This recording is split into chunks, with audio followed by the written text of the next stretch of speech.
All right. Woohoo! We are live. We are in the shop. Why does that opaque green bike look white? Oh, yeah. What is going on there? Maybe we don't need this big shiny light on. Let's see how it looks without the. Maybe that's better.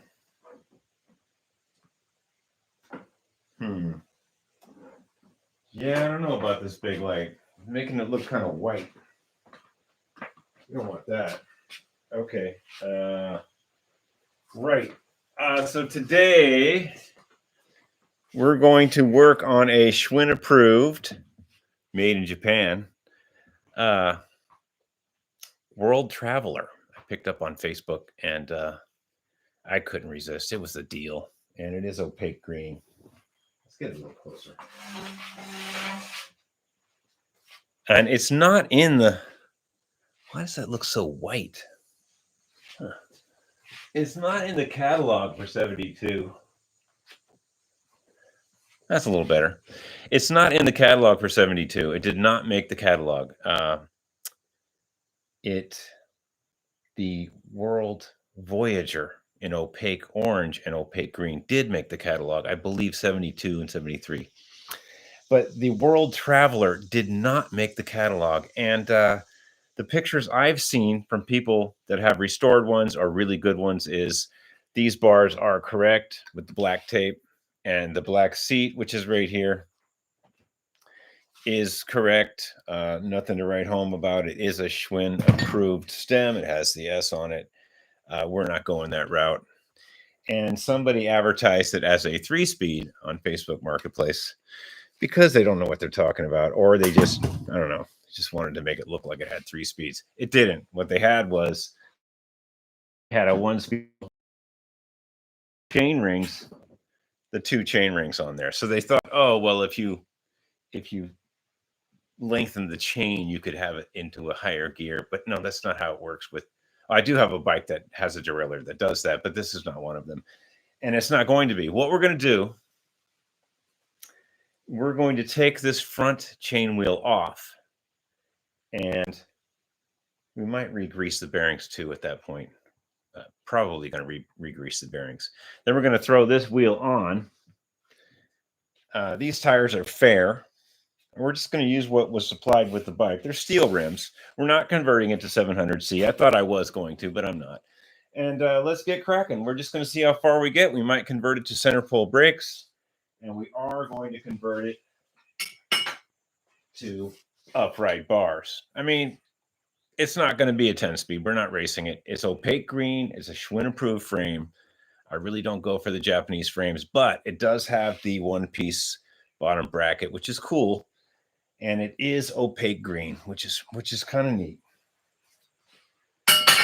And let's get you a little closer so you can see the opaque greenness. And it is definitely opaque green. There is a big scuff over here. Wifey says she's going to mix something up for me. We'll see. That's pretty hard color to mix up in acrylics, but she's good. I know she can do it. So this is what we got. And the first thing we're going to do is probably take this chain wheel off and save it. Save the protector and the chain wheel. And then we'll decide if we're going to re-grease these cranks. Yeah, that's pretty bent, isn't it? Yeah, we might just re-grease them. We might just let it be the way it is because we can do that later, or we'll see if time allows. Okay, and we do have a new chain. We got some grips. We got a whole bunch of parts ready to go here. And if you saw the other video on it, it was just a cheapy Facebook Marketplace find with the 3-speed, but it wasn't a 3-speed. It was a converted 10-speed. Okay, so what's up with the light here? Why does it look so white? Is it me? Am I too white? I guess we'll just get this in a better lighting position. Oh, that looks better. Okay. That was bugging me. Okay, you can definitely tell it's opaque green. All right, let's get started. Let's get a 9mm socket and take this chain wheel off, and then we'll kind of listen to the bearings and see what's happening.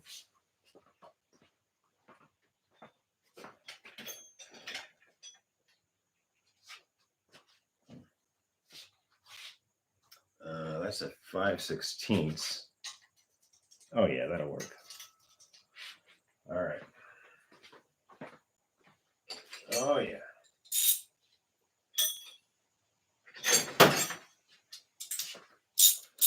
Yeah, I hope everyone's doing good. I thought I would. I actually moved the router out to the shop. It's over there on top of that, near that window. It's that little black box. I actually got a cable and moved it out. So I don't know if this is going to be too choppy. If the cable loses some info, some data, let me know. And we'll go from there. If this is a thing now, and I can actually do a live feed in the shop, that means I don't have to bring everything into the living room and vacuum up. And working in the living room is great, but it has its drawbacks when it's time to clean up, time to make dinner, and there's tools all over your table. You know what I mean. If you've done stuff like that before, you know exactly what I mean. All right, let's take this off. We're going to use the kickstand to lock this. Okay, so the kickstand's down. Oh, you guys can't see nothing. Okay, the kickstand's down and it locked this into place. We're going to go counterclockwise on these. So it should kind of help us out. It'd be nice to have a 6-sided socket, but this is working.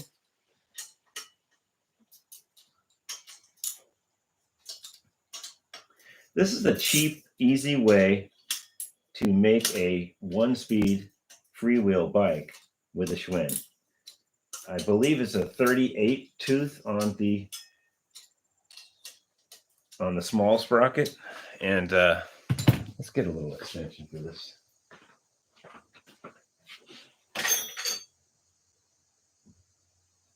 Yeah, little. Well, it wasn't little, but it'll work. Yeah, you take this top one off, which people rarely use anyway, and save it for, I don't know, because it's a Schwinn piece. And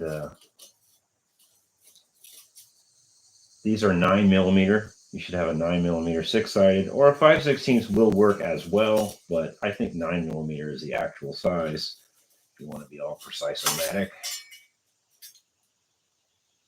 Okay, we have that, and that comes off. And here's the dented wheel, the protector wheel, chain guard they call it. And this is a pretty good gear. It's not too pointy. They never are. No one's ever in this top gear unless they live in Utah near the salt flats. We'll save these. We'll put them down here in the junk pile. There, they're down in a box down there. And we'll put these in my little cabinet. The bolts are good to have. We'll put these in the cabinet.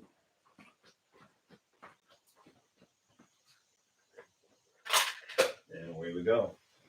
All right, so now we got to make a decision. Are we going to repack these cranks? They feel pretty dry. I've been around a while, and I think a quick disassemble, and we could clean up this gear as well.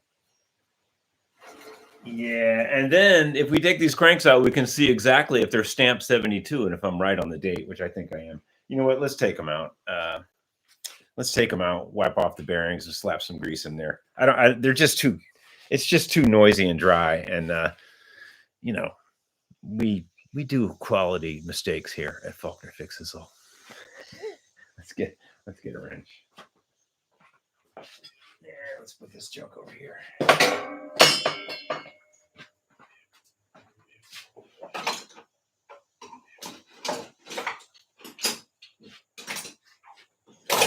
Where my big crescent wrench is.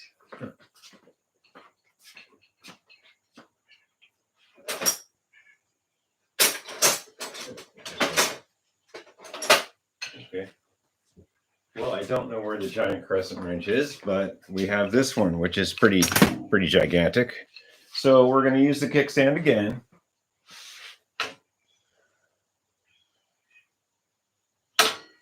And we're going to pretend to tighten this bolt on the other side because it's left-hand thread. Oh, hey, look, someone's here. All right. Yo, finally live. I just got back from a 35-mile ride on my super sport. Oh, dude. Watch for 10, then gotta get to help my daughter move apartment. Yeah, that's the way it is. You got to do it. I'll watch the whole thing later. Okay, thanks, Jeffrey. I hear your tools in the kitchen. Yeah. Pissed off wife. If you've noticed, if you look back at the other live feeds, there when wifey goes to visit people, yeah, so I have time to clean up. And so there was a few days I just left it all there and made dinner around it and then had a live feed in the morning. But yeah, as a general rule, you know, keep people happy in the household and, try to get the live feeds out in the shop, which I've managed to do. Hey, how's the quality? Is it choppy? Because I'm worried about the router being here, but I guess I shouldn't be. Yeah. Okay, I'm going to take this bolt off and we're going to repack these cranks because, we do quality stuff here. Okay, I'm going to pretend to tighten this because it's left-hand thread and try not to nick the frame.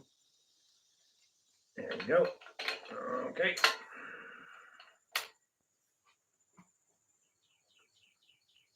Yeah, it's pretty dry. I might even spray that nut with something before I take it off. Yeah, I think we're going to spray that. It's, man, this thing's never been apart, folks. It has never been apart. All right, we're going to take our favorite spray lubricant, No Name brand. I guess you can't tell what that is. And no one's sponsoring me yet, so I'm not sponsoring them. Okay, let's take this off. Oh, that's better.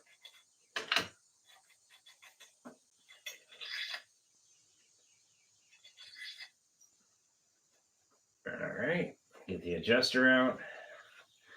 Can you guys see? Yeah, well, you can't see what I'm doing on this other side, but trust me, it's left-hand thread and the adjuster is coming out. And the cranks aren't bent on this, which is nice. The bearings are just dry. And we're not going to convert this to 700C. A, I don't want to give up a really nice rim set to do that. And B, the tires and wheels that came with it are decent. And somebody already put a one-speed freewheel. Here is the adjuster cone, bearing, a couple other parts. Oh yeah, dry is never good. Oh man, they're dry. Oh yeah. Come on now. Don't make me look silly. There we go. Don't nick the frame. Dry and sandy. Yeah, that's never a good thing to see. Dry and sandy. Gritty. Look at all that grit in there. Yeah, that's not good. We're going to clean it up. We're going to spray these down. We're going to spray this one down. Dry.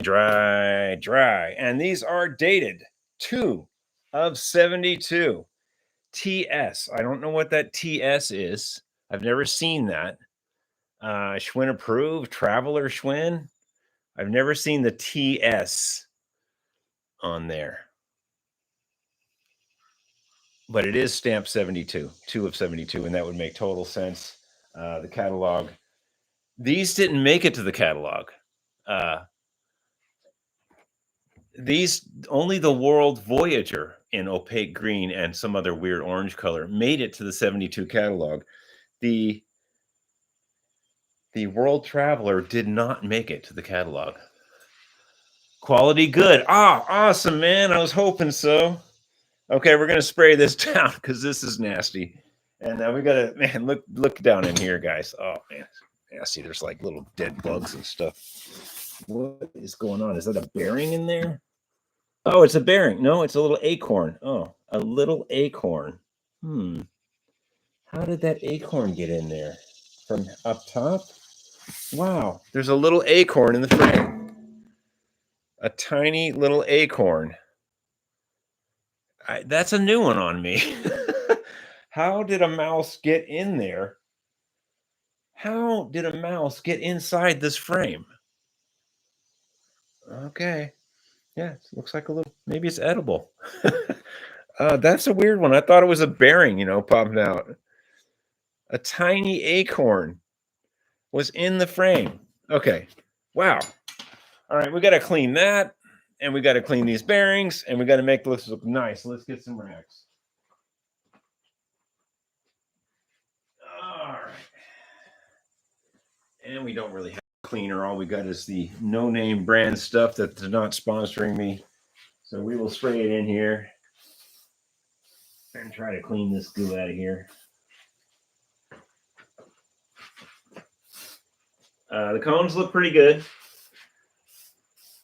There is some shiny wear on there from someone riding it without it being greased. And like I said, this is a Facebook. These are really sandy too. This is a Facebook marketplace deal. And all the lady said was, I hope someone really enjoys this bike. She didn't tell me any information. I wanted to, hey, where'd you get this? Did you order it? Just, is it from your mom's garage? Or very tight-lipped, just wanted the money. Wasn't, a bad person, just didn't have much to say. And that's better. Yeah, but she did advertise it as a 3-speed, which no, it was a 10. And we all know it was a 10. It's just missing the derailleur, and someone put a giant freewheel on the back. Okay, let's spray these up a little more. They're still kind of sandy. I would even fire up the compressor and blow them out, but that would not be good for the sound quality, but it's tempting. It is very tempting because they're pretty gritty. I will think about that. Let's put these to the side for a second. Yeah, I hope everyone's doing good. This was kind of a last minute thing. Been really meaning to get out here and do a live feed. I like talking with people. And yeah, I like talking to people, seeing what they're doing. On antique bikes and vintage bikes, you get into the zone, man. You forget about all your problems, except your bike problems. Where can I get more parts? Yeah. So whoever had this bike just quickly hooked it up with this giant 1-speed freewheel on a steel wheel that is not Schwinn. But these tires are fair. The tubes are holding air. I don't think this wheel needs a repack. Maybe later, but the cones are loose. Oh, man. The cones are loose. It always happens like that. Anyway, let's wipe this out.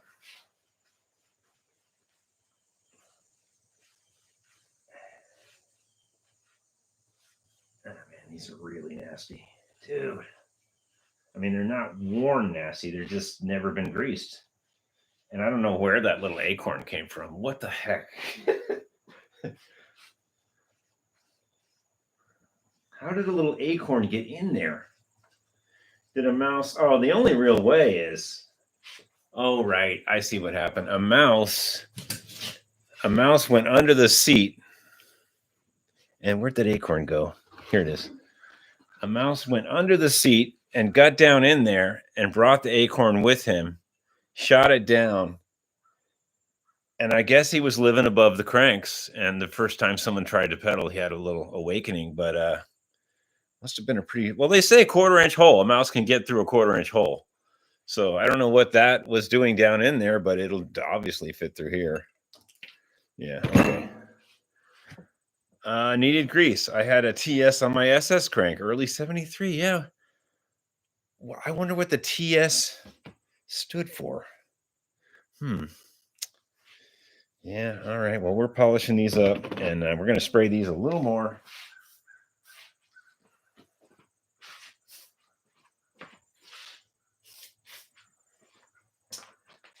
TS. Well, maybe that's just the factory code for sport, or 10-speed. Maybe it was 10-speed. Yeah, that would make sense because 10-speed cranks are triangulated. Yeah, they got this triangle here. Maybe that's, or triangulated. No, maybe 10-speed. TS. Must be 10-speed. Yeah, because these don't go well on a cruiser. And the cruiser ones, when you put these on a cruiser, sometimes they scrape the chain guard. So maybe they were just making sure no one at the factory put these on a cruiser bike because it would ding the way the bend is for some reason. The way this is right here, it's a little tighter, and I think it I remember there's a few times I've used these on cruisers and I've had to bend the chain guard in or out. So maybe that's it. TS. All right. Chime in if you know. TS, 10 speed. Get all those mouse acorns out of there. Man, that was crazy.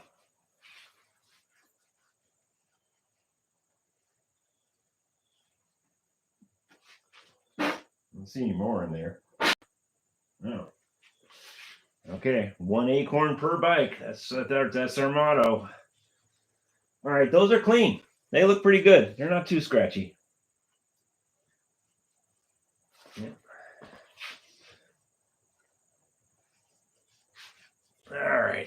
All right. Let's clean these. We'll clean these off a little bit. They're pretty sandy.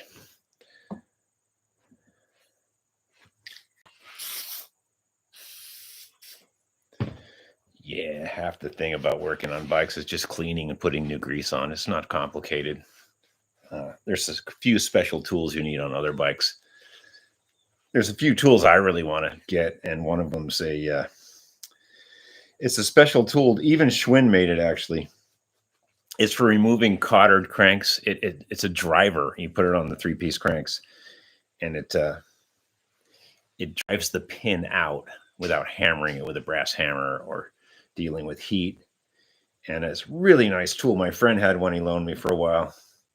And it was made by Schwinn, which was, I guess Schwinn did have some 3-piece crank bikes in the 40s and 50s. You know, the World Traveler, the Traveler in the 50s had some of the high-end, really nice bikes, had some of the more high-end Schwinns had 3-piece cranks. It was all chrome stuff.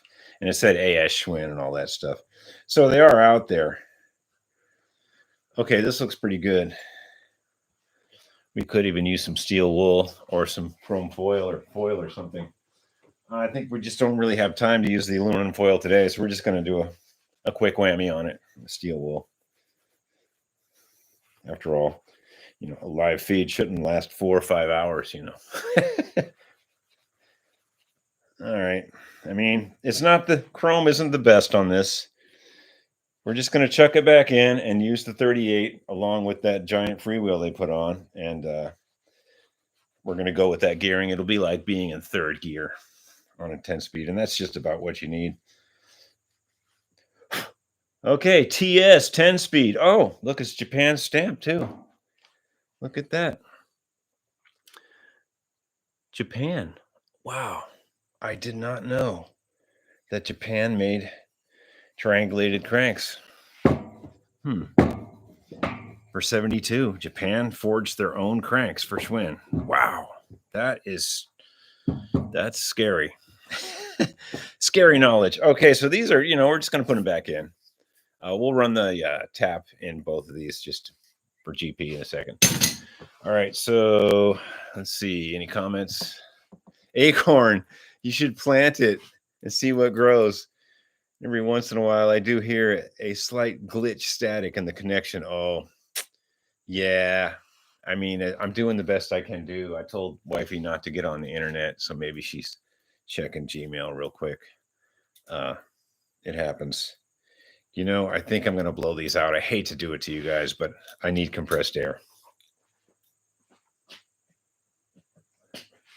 I should have charged the compressor before. Yeah, okay. Hold on to your ear balls for a minute.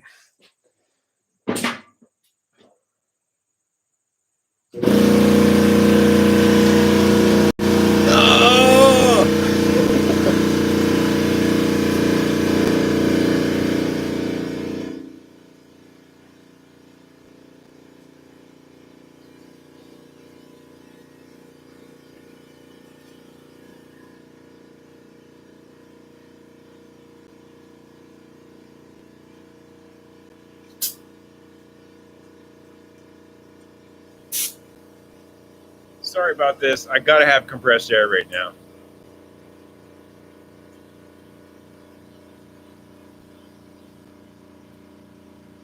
And we're going to blow out the frame too. We're going to blow out in there. Maybe some more acorns will come out.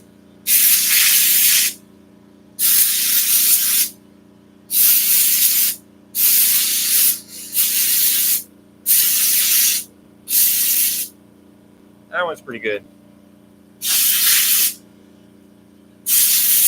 Oh, Fred, yeah.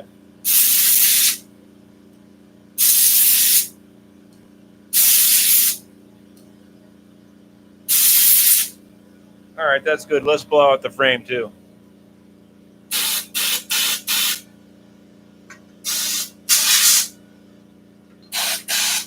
Woo! Wow.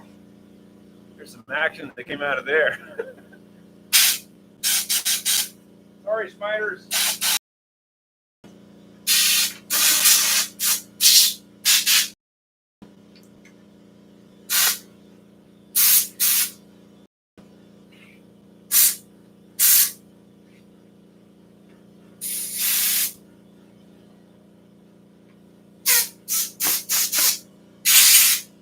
Okay, let's shut that dang thing off. Okay, sorry about that, folks. Yeah, there's little weep holes in the back of the frame when it's made. I'll show them to you. And you can blow air through these holes also. See that one there? And there's one here. And that blows air back through all this stuff. I don't know where it goes on this one, but I know on these big ones here, it goes down and shoots out of there. Yeah, there's a hole. And yeah, quite a bit of stuff came out of here. It kind of makes me, oh yeah, there's some crud in there. We'll have to jam a piece of 1/4-inch rod down in there and get some of that crap out. All right, so what have we done? We've taken some cranks off and cleaned some bearings, and we are in how many minutes here? Yeah, it took us almost half hour to take some cranks off. Alrighty then. All right, let's check. We will check the tightness on this just to make sure. We're going to go over to the vise over here and just put this in for a second and just make sure this is happy.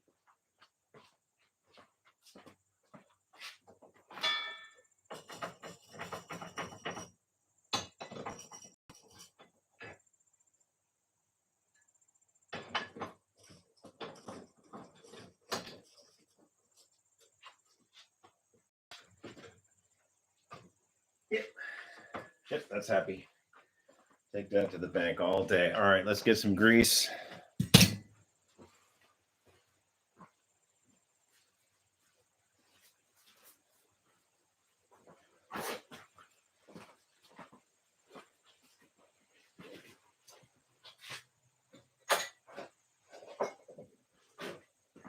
All right, got some no-name grease. Nobody's sponsoring me. Sorry, folks. There's going to be ads on here anyway, so why sponsor someone else? They're not giving me a dime.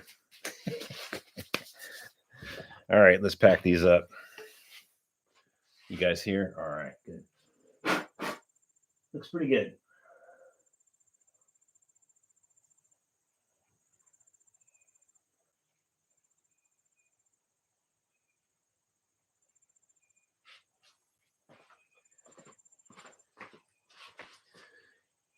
Yes, sirree. It's going to be fresh grease for this little baby.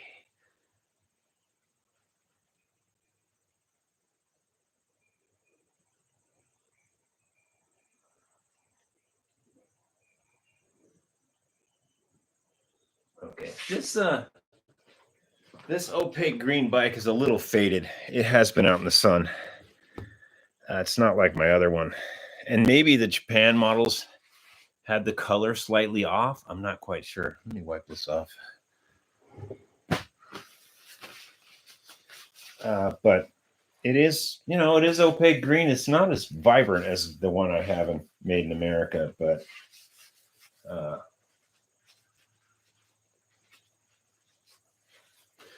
right. Let's pop this in. Nice clean bearing. I blew it out. You guys saw me. Clean race. Clean adjuster.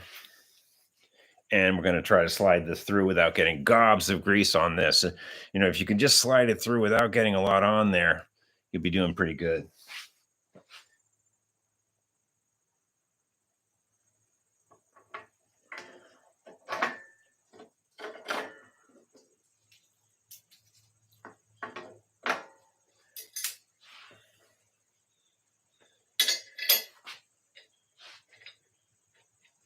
And it's left-hand thread, so I'm going backwards.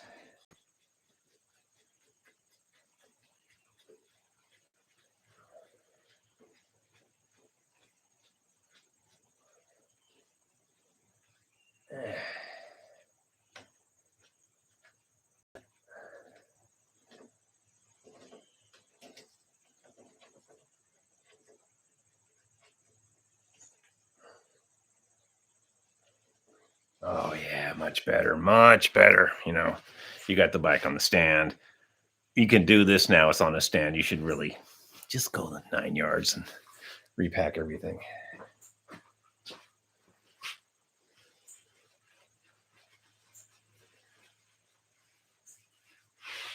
All right, we got to put the washer on, and I always like to run a file just a little bit on that nub, just to make sure that this is a really good one though. I don't think I even have to do it, but I always do. I just kind of run the flat file on there just to make sure, you know.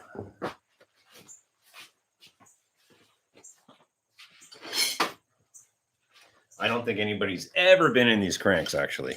I don't think so. Oh, it has there's a little something there. I can feel it.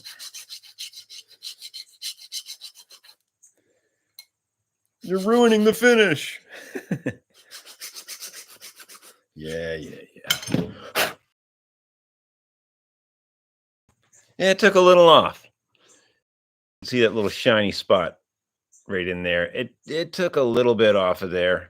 We're just making it flat and factory again. Sure, we took a little finish off, but there's gonna be grease on it anyway. So let's put this on.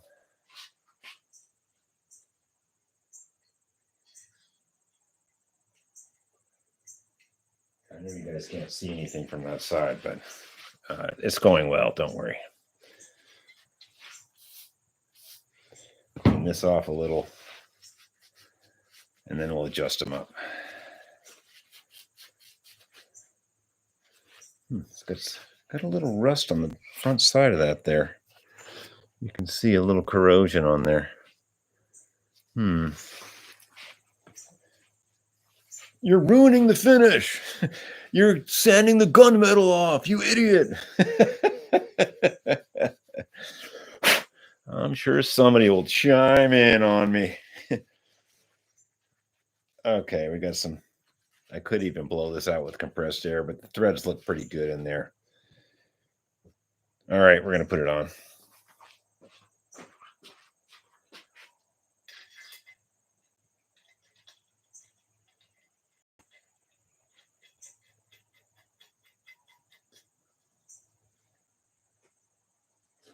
All right, we'll tighten that up. See if we can adjust it real quick.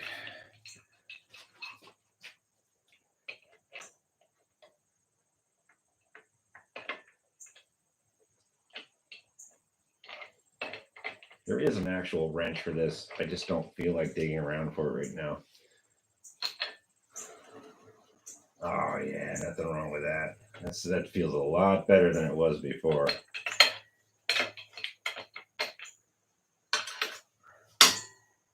We're using the kickstand again. See, I just put the kickstand down. Now I don't have to hold it. I can just crunch it hard. Good.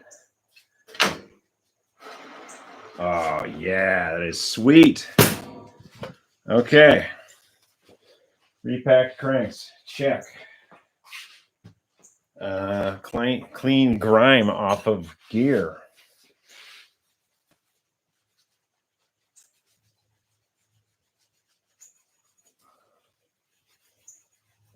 You're scratching the chrome.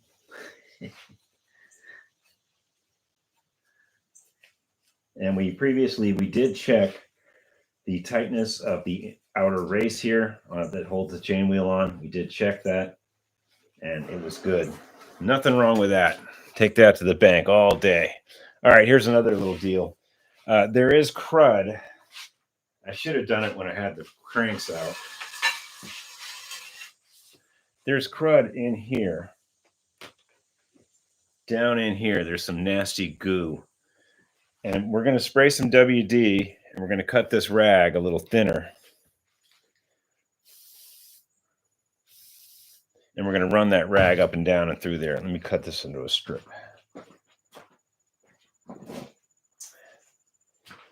I like to use socks for this, but I kind of wait for the socks to get worn out before I incorporate them into my bike world. So, yeah, you don't have to ruin your clothing like I do. Okay, so we got a strip. We're going to go in here. You see all this crud here.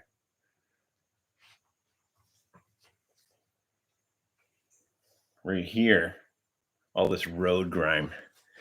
And we're just going to try to put this through the other hole.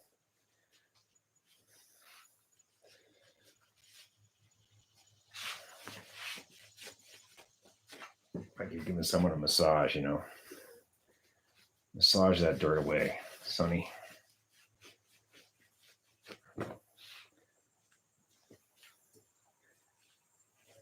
I'm really glad that was mostly dirt and not rust. Sometimes it'll fool you. You know, you go in there with the rag and it's actually just rust. Like, oh man, dude. See, with the rag, you can really, the strip rag, you can really get in there and get all that.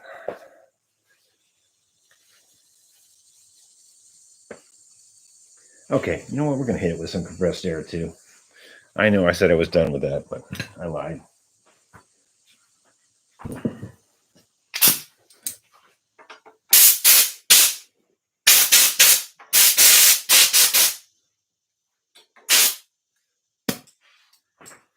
Okay.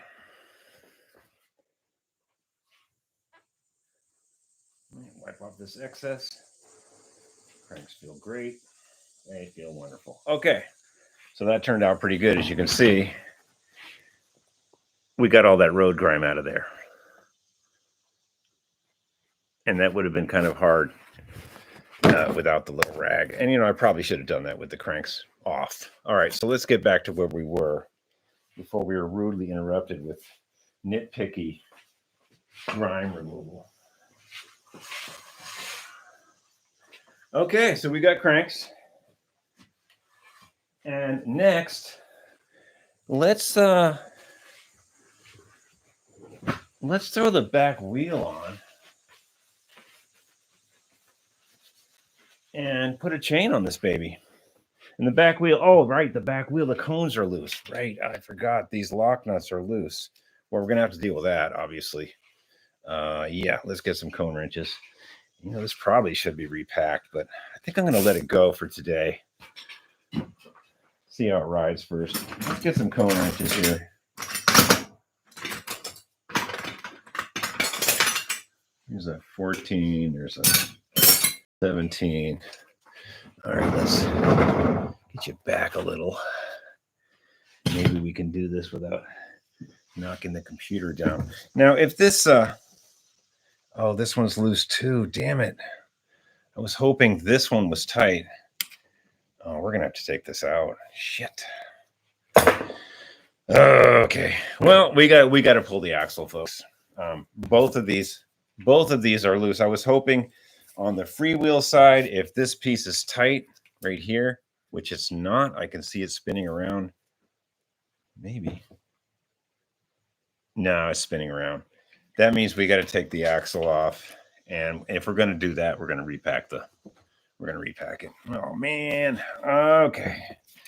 Well, such is life. We want a back wheel that actually rolls. So we will put this here. There's some weird locks on here, too. Definitely a Schwinn approved kind of back wheel. It is stamped. I will look at it in a minute. Let's just keep going on this hub. We can't put this wheel on the way it is. Here's the lock. We got to get this off, which is not being nice.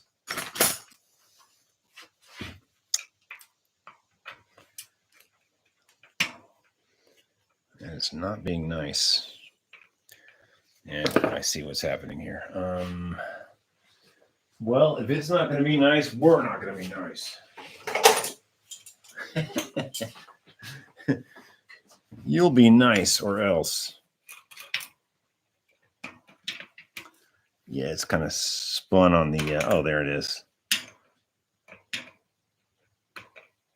Oh, the lock is ruined, I think. Yeah, the lock itself it's spun around and it's not coming off. Darn.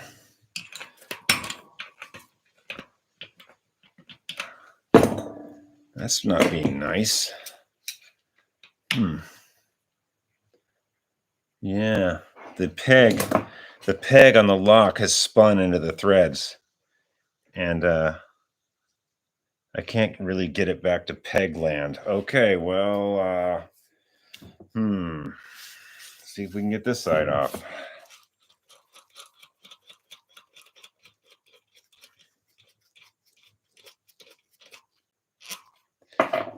Let's take a measurement here first so I know what's going on.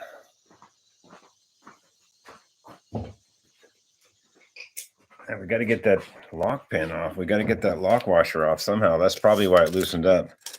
Okay, that's about a little under an inch. Okay, good. We'll know that for reference. What's going on in the future. Okay, well, let's try to get this side off. We don't really care what side comes off, right? Oh, we got it. It's coming. Yay. Oh, it's not actually that bad. The peg is still kind of there. Okay, it was just spun around in the wrong area. Okay, well, that's good. We can just leave that the way it is. This is really getting to be a pain here.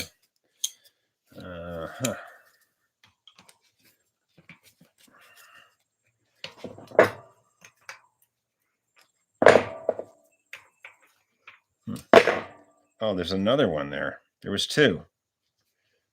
Dang. No, there's one. Okay. We're doing all right.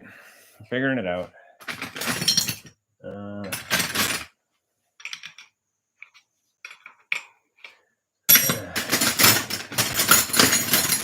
What is that? A 14? No, it's not a 14. It's not a 15. It's the dreaded 16.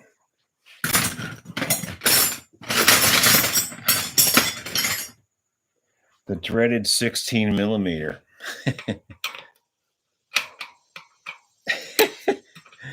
It's the cone wrench you never have. Schwinn did that on purpose. Okay, we're getting this non-freewheel side race off. And I didn't want to go the distance on this. I wanted to just throw it on, but don't drop your wrench. Being that the other side is loose on the freewheel side, that is the kiss of death. That means when you're riding, it's just going to get loose or tighten up on you. You'd be walking the bike home or carrying the bike home. It's good to check. Always check used wheels. Don't just chuck them on. See if the cones are loose. And both sides were loose, which is a bad sign for wear on the cone also. But we'll clean them up and look at them. They look okay for now. Oh, is this one cracked?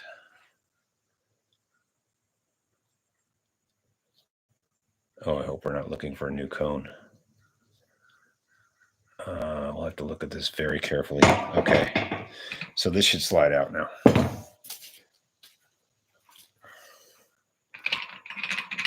Trying to get the bearing to. Oh, is it a cage bearing? Oh, they're not caged. Oh, crap. Okay. Note to self: get something to catch the bearings in if they're not caged, which they are not. I got to get a little box or a. Give me a sec here. Here's the thing.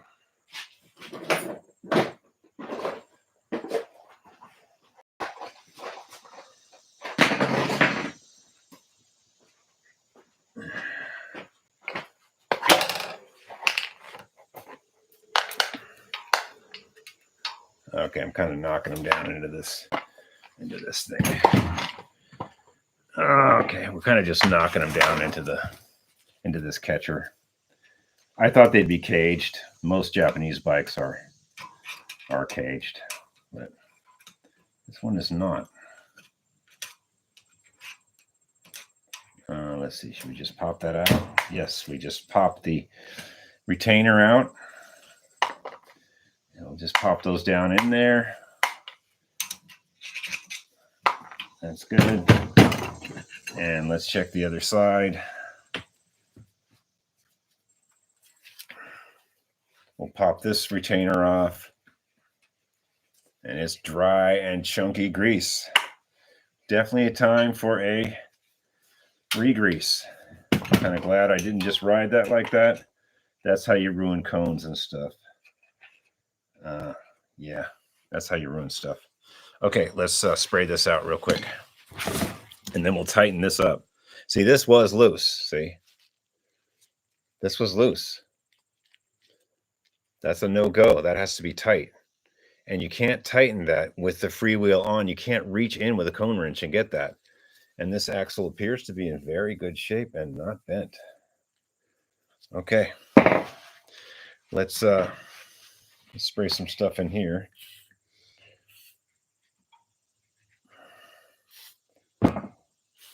Well, we're going the distance on this, folks. That's what we do here.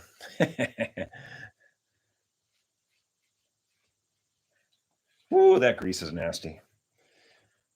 That's going to take several attempts. Wow. That's not being nice. Yeah, it's pretty nasty in there. I should have some more volatile cleaner, like some brake clean or something. I don't think I have any. I thought about it today, but that stuff's expensive. Yeah, this has got to be cleaner than this. This is not working very well. Let's get the major crud out of there. Yeah, that's some old grease. I don't think this wheel has ever been greased either. I mean, at best, I think someone just took the old freewheel off and put the new freewheel on and probably didn't even check. You know, they were just, somebody said, yeah, convert this to 1-speed. And that's just what they did. There was no other maintenance involved. They probably, you know, bike shops might have said, you know, you should really re-grease this wheel. And it might have been like one of those customers that are just like, nope, just make it a freewheel. I don't care. Like, yeah, it happens. I've dealt with people like that. Okay, that side looks pretty good. With much ado, this side still pretty yucky.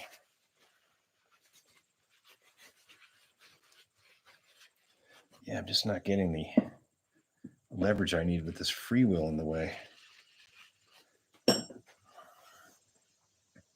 It's pretty close. Let's try not to get the WD into the freewheel. That's not good. Okay, so we're almost there. Yeah, races look pretty good now. Not great, but at least we got most of the dried crap off of there. And we'll hit some compressed air in there too.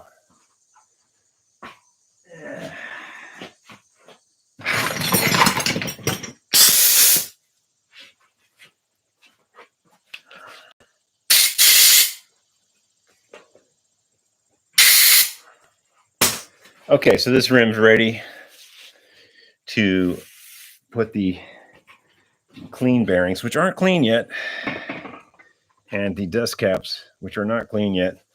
Yeah, when you see stuff like that, really old, caked on stuff, it's time. It's time to get that off of there. It's just dirt by that time, you know. It's just caked on dirt. And if you've got the bike on the stand already, you know. Yeah, I want Piro Shakabershi. You know, I know I pronounced that wrong, dude. I'm sorry. Yeah, I can't believe WD hasn't called me. You know, I do use their products, but until they call me, you know, it's just protectant.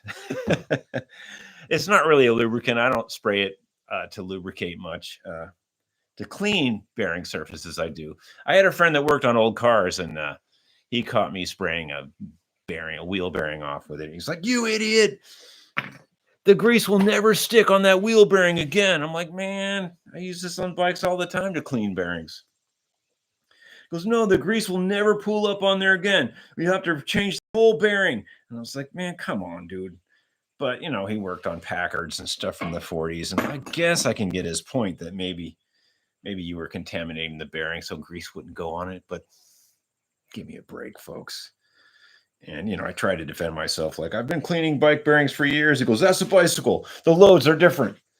The bearings are harder. I'm like, how is a bearing harder for a bicycle from a 1950 Packard? How is a bearing hard? How is a Schwinn bearing better than a 40s Packard bearing? Give me a break. Anyway, we did have a little argument. He was kind of a stickler. Okay, so these are ready. We've got the nasty caked on sandy grease off of there. And let's spray these down, you know, cleaning bearings with protectant. Yeah, okay, whatever. All right, we're about to loose pack this hub, and apparently Schwinn approved hubs from Japan were loose pack, and that is kind of strange. I need to make some room here on the. I'm trying to make some room here. I'm having some issues here. Okay, there we go. All right, we're going to clean up these bearings and kind of pop them back in the hub with some grease in a minute. And there should be 9 per side. Sometimes they jip you. And you guys can't see nothing, can you? Sometimes, especially English bikes, I'm not calling out the English and the French people, but sometimes I've taken hubs apart and there's supposed to be 9 bearings in there. And there's 7 and 8. On one side, there's 7. I mean, you must have been going pretty fast at the factory to do something like that. Okay, these gloves are toast and we don't care. All right, so we're going to put some fresh grease in here. We'll put some fresh grease in here. Put the 8 or 9 that's supposed to be in there. And then we'll slam the grease cover back on. And we'll put, we got to tighten this up and clean this too. So let's do that first. Let's not get ahead of ourselves. Use your favorite protectant. And we'll clean this up and take a look at it. And we'll tighten this, because this is what happens when you just throw together used bikes and that's loose. That's not acceptable.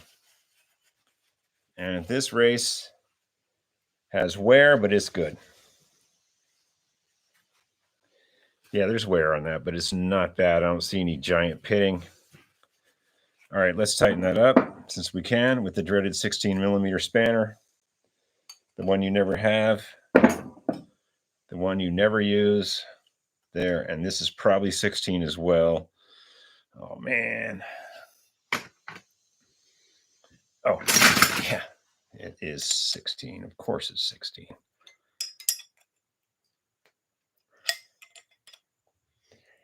Okay, we're really going to put the oomph on this. I don't want this to ever loosen again. Okay, good. All right, good. All right, so that's really good and tight. And earlier we measured that, and it was about 1 inch. Let's just make sure that it's still about 1 inch. Yeah, it's about 1 inch. Okay, we're good on that. All right, so this is ready. This is clean, and it's ready to go in. Let's look at this other cone, and we'll clean this up too, and we'll see what it looks like. Hopefully it's not cracked or mangled. Of course, I don't have my gloves on now. Let's see. So I hope everyone's doing good. You know, this is a live feed out here. It's been a while. I finally got the router is actually over there near the window. And it wasn't working before very well at all. But now that the router's in here, my broadband is not very good to begin with. So we'll see how the quality on this turns out. I'll review it later and see if there's glitches, which there probably is. This cone looks fine. It is not cracked. Must have been a dog hair or something. Yeah, and the axle is very good. I can tell. If the axle was bent, If you see the wear line on this going up and down when you turn it, then you know the axle's bent, but it's not. Everything's good. This cone is good. Let's proceed with grease in the hub. Here we go. Let's get some gloves, more gloves.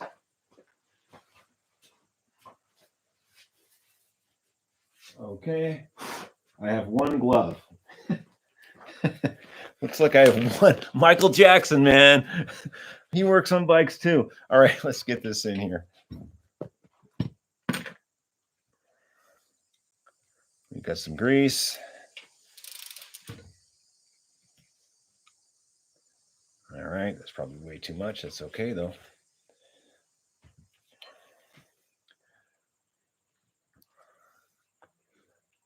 Not good to get grease in the freewheel. Those just kind of have light oil from the factory.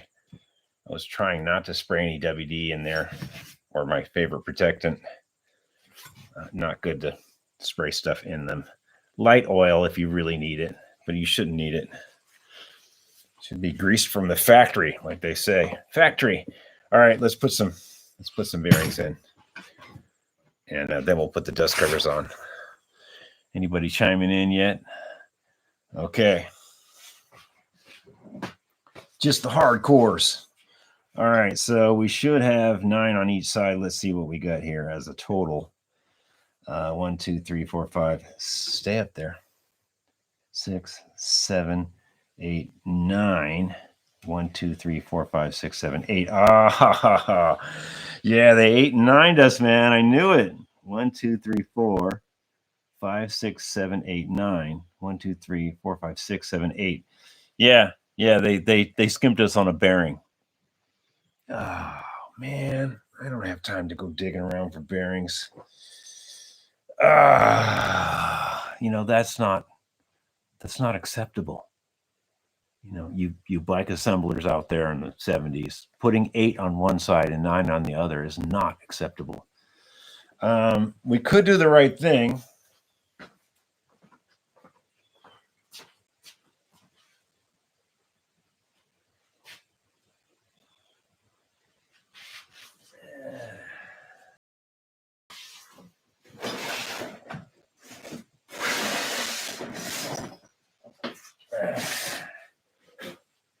We're going to do the right thing. We're going to hunt in the bearings, and we're going to find one bearing. Come on, man. Come on, folks.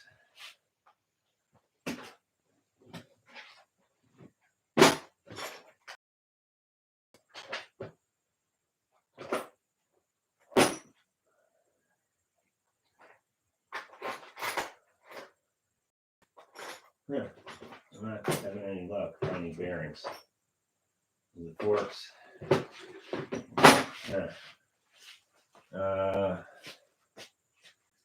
I'm not having any luck. I don't see no bearing. Well, if it was good enough for factory, it's good enough for us. There's 1, 2, 3, 4, 5, 6, 7. Maybe I dropped one. Maybe there was 9 and 9. I doubt it though. I was being pretty careful. What is that? 1, 2, 3, 4, 5, 6, 7, 8.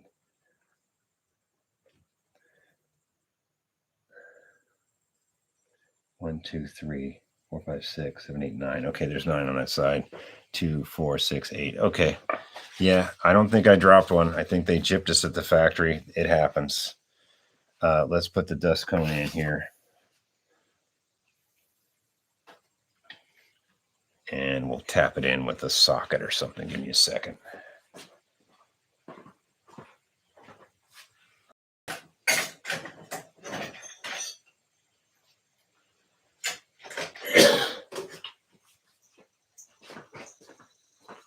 Here, it's big enough. Yeah, that'll do it. Little spark socket. There we go. don't have to go hog wild on that. There's no reason to.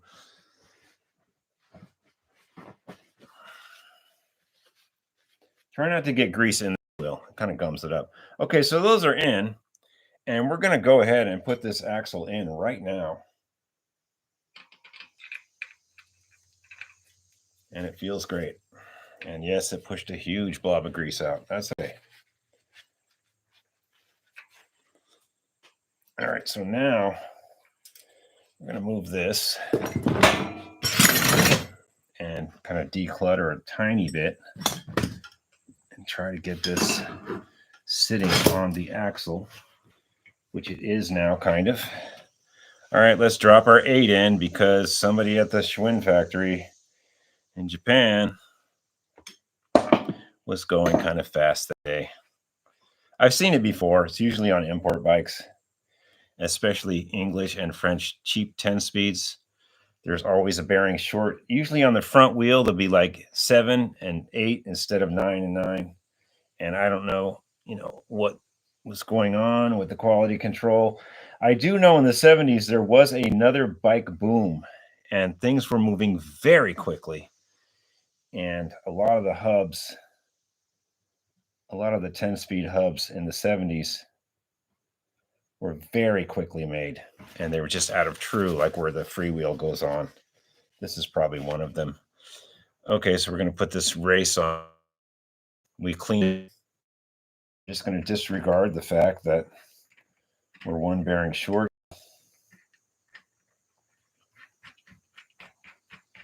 I would have made it right, but I can't find the bearings. That other bearing tray I got is mainly. Oh, we should put the. We got to put the. We got to put this on. I blew it already. Oops, whoopsie. We'll go over that. Yeah, it'll go over that kind of. Nope, it won't. Whoopsie. Disregard that one step there. Okay, let's pop this back on here. That looks good. Don't have to go hog wild. Now I'll put the bearing race on.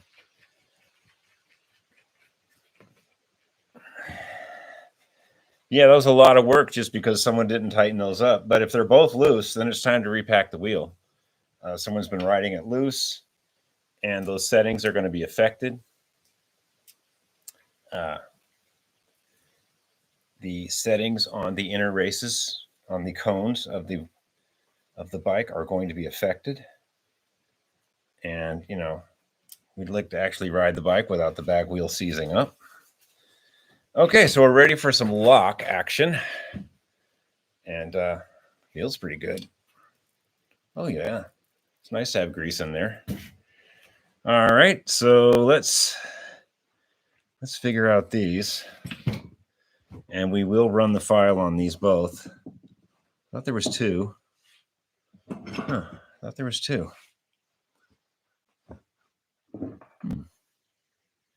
Oh, no, there's just 1. This one's not that great. Let me dig just for a second. Maybe I can come up with something better than this one.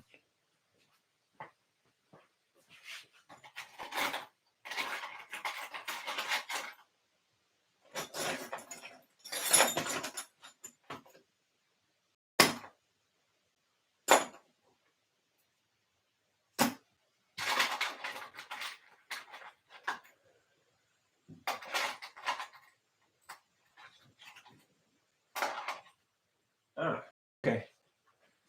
I've got this one in my part stash, and the peg is more pronounced. It doesn't look like it's spun around like this one. This one has been spun around. I really like if this one fits, which we'll see if it does. Yes, this is a better quality part that hasn't been messed over. And we're gonna gloves. We're going to file it flat. I said we're going to file it flat. Yeah, it does have a ridge on it, I can tell. But that's okay.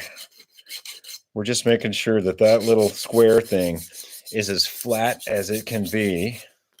going back together because there's going to be a pinch bolt against this. See, now it's nice and cleaned up, and that little square peg will do what it's supposed to do. And you can tell we did take a little bit off the plating, but it's okay. All right, let's put it on.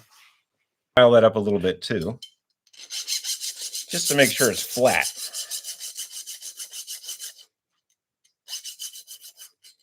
What happens over time, especially if you ride it loosely, is a ridge forms on the inner edge. And you can't really see what I took off, but it did take a little bit off. Okay. And we want it to be flat. Yeah, you can see now. You see that filing took a little bit off of that little ridge. And we're going to put it on now. And we already found we found the better one of these. That's not it, obviously. And we're going to adjust it, and we're going to crank it down really good. And then we're going to put it on the bike. Yeah, because that's how we roll around here. Where is the dreaded 16 millimeter? I have it. It's right here. Okay. And I don't know what that one is. Great. It's going to be a weird one, isn't it? What are we going to do here?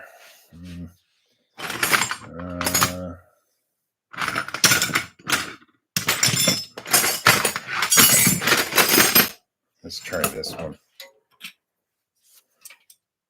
Oh, 11/16 will work. Okay, so a 16 on here. And the 11/16, which is probably wrong. It's probably a 17.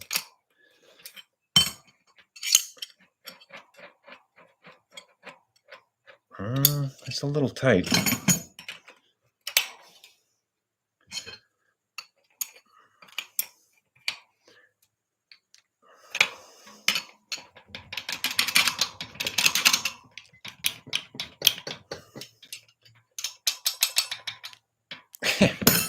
Come on now.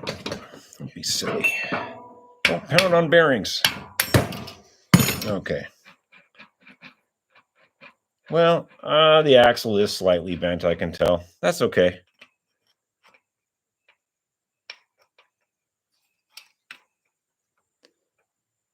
See if we can really put the whammy on this.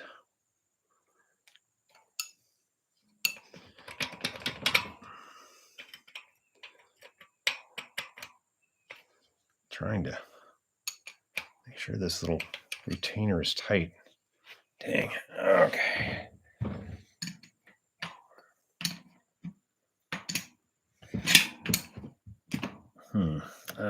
I need a small crescent. I'll be right back.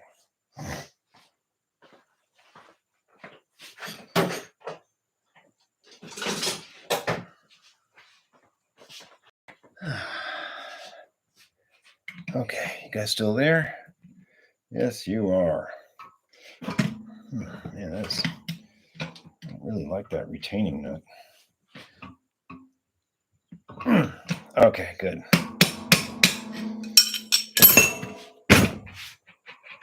Not the best axle, but where we're going, it's not going to matter. Okay.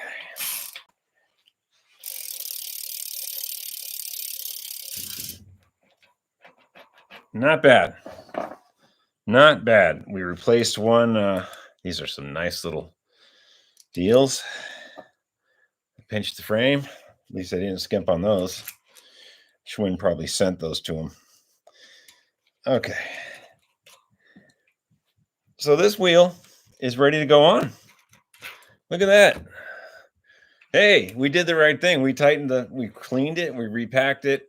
The axle is a little bent. That's life. Let's chuck it on. And for that, we're definitely going to need the dreaded 16. No, it's actually a 15. Oh, happy day. Happy day. Oh, they got something right in Japan. All right, let's throw this on real quick.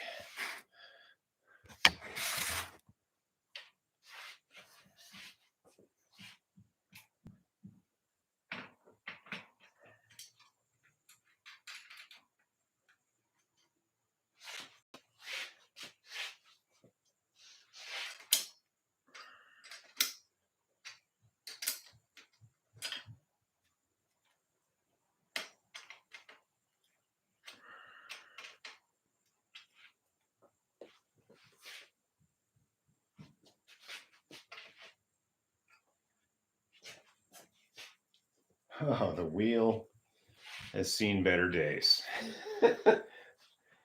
The true of the wheel is not great. Yeah. Let's ignore that for now.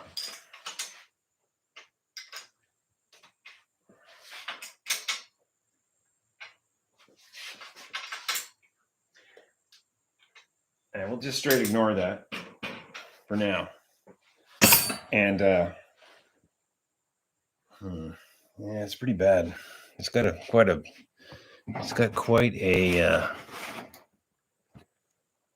whoppy-doo in it.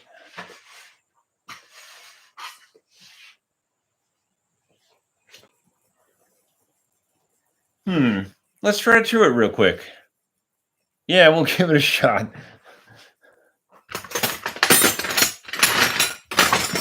I mean, what are we, an hour in? Oh, we're an hour and a quarter in, and I don't even have a running bike yet. That's how good I am. Let's, we'll get you a little closer. And we're going to try to chew this up a little bit.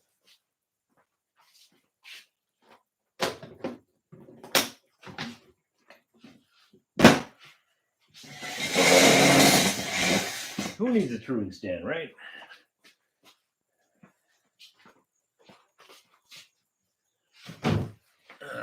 We could just put the rear brake on and then use that as the guide for truing, but I can use my thumbs. I've done it enough. Let's see here. All right, you guys can see what's going on. Okay, you guys there? All right. So it kicks over that way. Everything's good until it kicks over that way. So let's go over here and see where it kicks over. Just after the valve stem for about 4 or 5 spokes. Right there, just after the valve stem. So if we take these 3, either loosen these 2, which are kind of loose already, or we could tighten these 3 or 4 here. Yeah, let's try to see if the spokes will even move. If they don't move, then we're just moving on. Oh, they turn. Kind of. Let's loosen that one.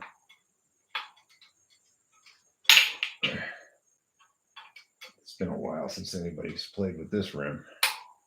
Yeah, that clicking sound is a good sound to hear when you do it. Click, click, click.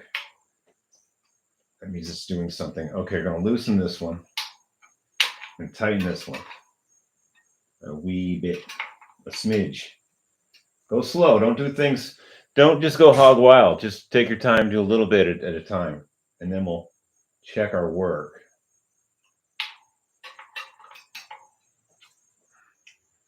Okay, so we loosened 2, we tightened 3. It's a little better.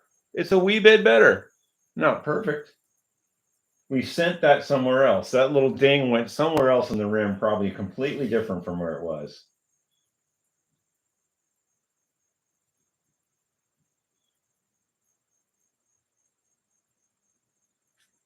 Yeah, right about here. It went farther away. There's the valve stem. This is the quadrant here we were.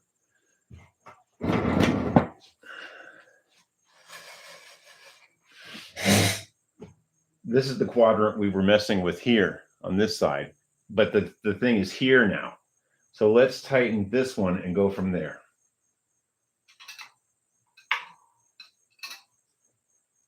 Are we making a difference? Are we stripping out spoke heads? Is this spoke moving or is it just twisting? It's just twisting. Darn. Okay, well, let's try this one.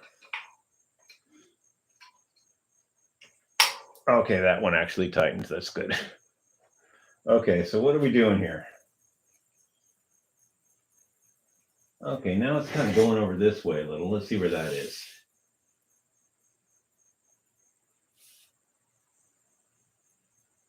Okay, so from here to there, it's that way. So that's almost 180 from the stem. So we need these two, and they're loose. Imagine that. We need these two here to tighten up. And if they just, we're just going to leave them because we're just, oh, that one actually worked. Okay. Okay, that one worked. Okay. All right, we're back to this side now.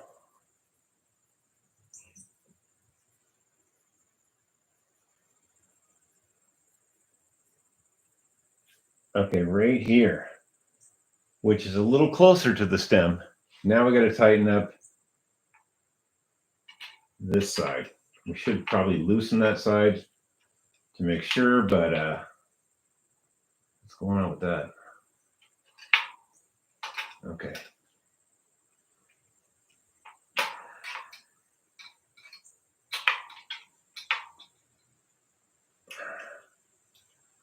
I don't know if that moved or not. Oh, that made it worse. Yeah, that made it worse.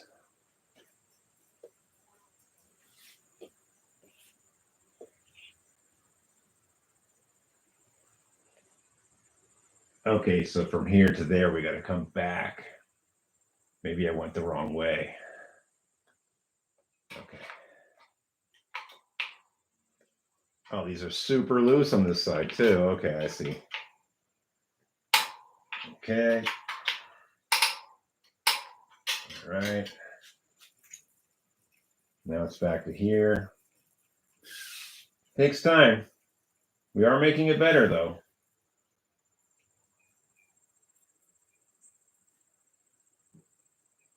Oh, there's a dent in the rim right there. Huh. That's a problem too.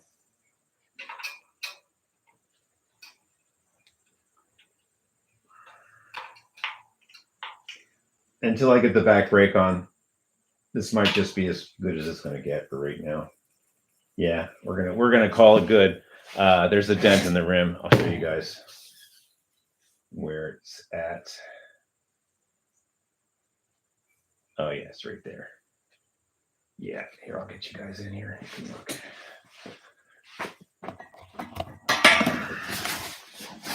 Yeah, this rim's seen better days.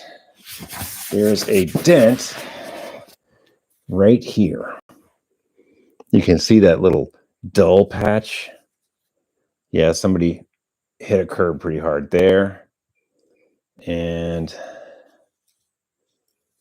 maybe there. Let's see. I don't feel anything else. It's actually a pretty decent rim. Yeah, it's right here on both sides. Somebody smacked a curb really hard right there. And that you're not going to get that out. Well, you can try, but not on this go around. I think I'm going to wait until I get the back brake on and the wheels all cleaned up. If we get the back brake on, then I can do it a little bit more. But it's definitely fine for a rider. It's not the end of the world. Okay, let's put this back in and check the comments. Anybody there? Nobody's there yet. Okay, let's keep going. All right, well, we made it better. All right. We made it better. Know me better, man. Okay. And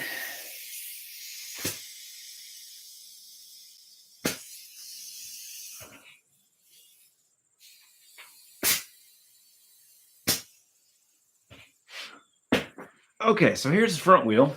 And let's hope it's not like the other wheel, huh? Let's hope the cones are tight, and let's just hope, let's just test these cones right now and see if they're tight. And they are, but it feels dry. Man, that feels dry. Oh, dude, that's really dry. I don't know. Let's put the chain on and we'll get back to this.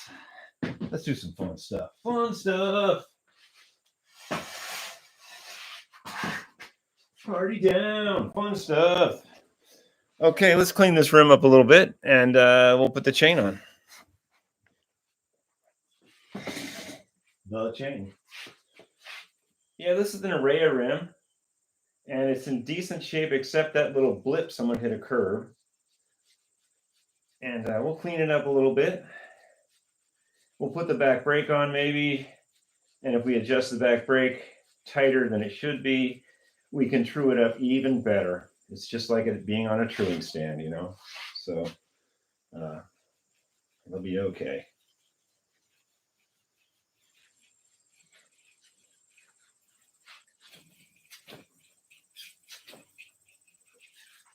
Yeah, that shined it pretty good.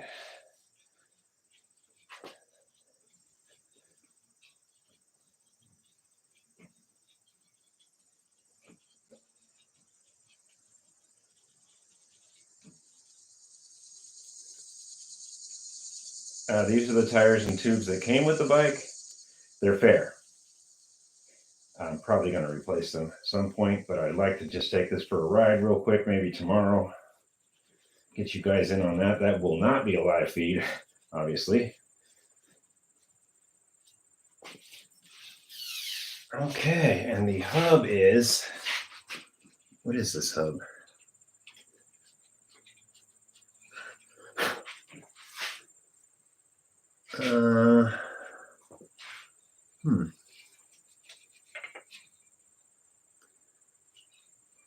Trying to see what this hub is stamped as. Model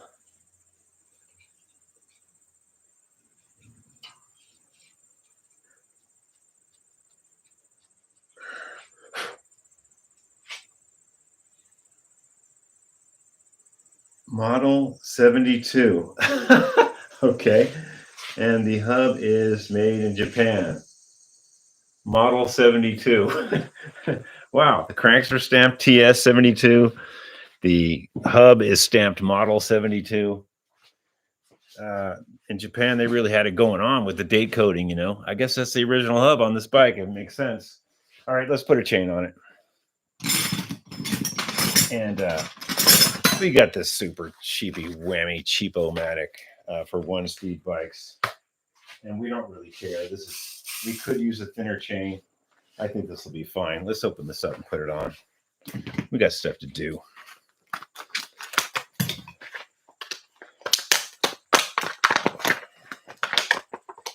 $116 links should be plenty. We have the master link here if I can get it out without calling NASA. Okay, we have the master link out. Amazing. It's ready. Oh, it's just a cheapy snap link. Oh man. Oh well, what do you get for it? Oh no, it's got the little whammy part. It's got this little extra part in it. That's good. Okay, I was wrong. Looks like a KMC chain. That's not bad. Is it a KMC? Well, the master link is stamped KMC. Okay, let's put it on. And we got my chain tool right here. We got the master link. I can guarantee you we're going to have to adjust this because it just never works out that way. You know.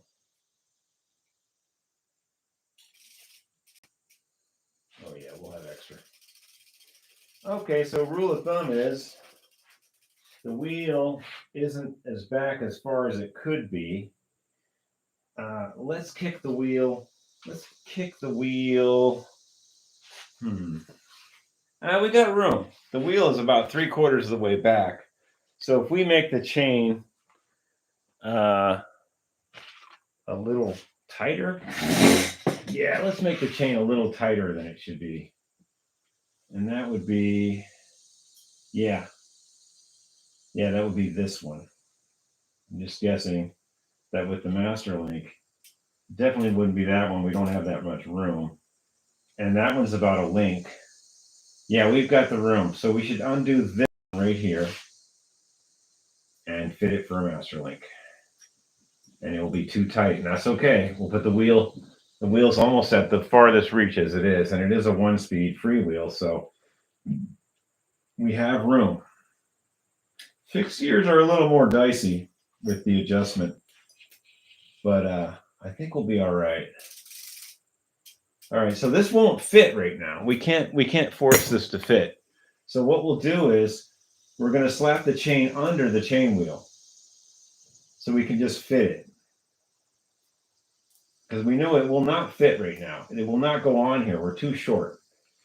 So we're just going to go under there and just leave it loose so we can put the chain wheel on and go from there. Give me a minute, folks. Hello? Yeah. Yeah.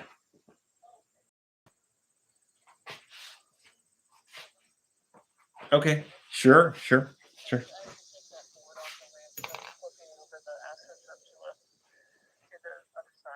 Okay. I'll bring one out. Okay. Bye. Okay. Well, hang on, folks.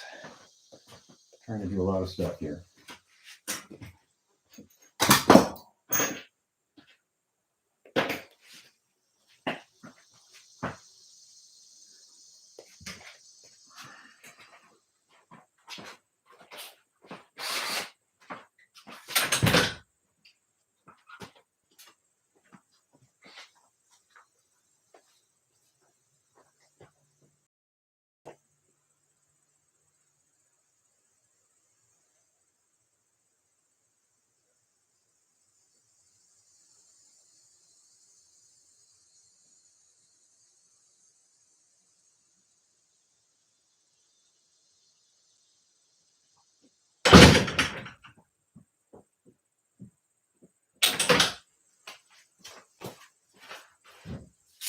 Okay. Sorry for the delay, folks. All right, so we put the chain on and it's too tight underneath the gear right now, but we had to do that just to put this on, and then we'll loosen the wheel and pop it in. Let me put the other master link on. And this piece always goes in the direction. This part of it always goes in the direction of the chain travel. That way you don't knock this off on a rock.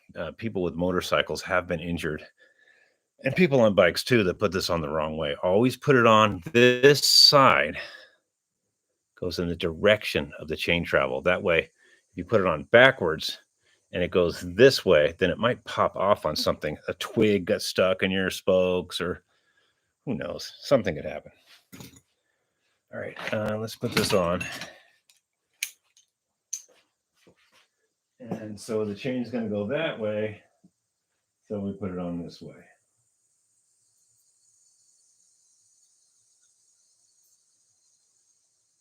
And these pliers are way too big, but it popped in. Good. Looks good to me. Okay, so we can't just force this on. It's way too tight right now. You would not want to do that. So we'll take our 15 and we'll loosen the wheel back up and kick it in a little bit. And we have plenty of room here, see? This is almost at the end of the adjustment.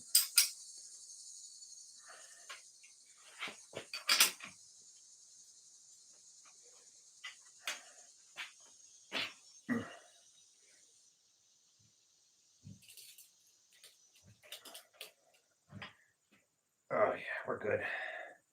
We could use a half link on there if we wanted to. I think we're okay though.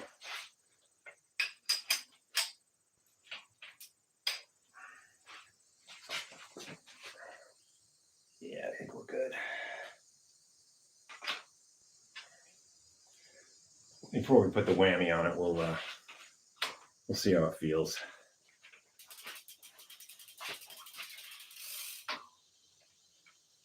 Oh yeah, nothing wrong with that.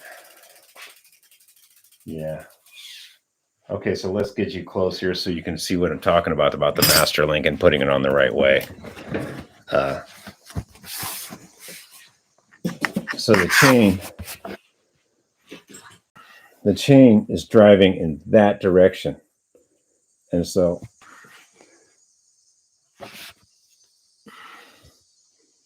there's the master link retaining pin.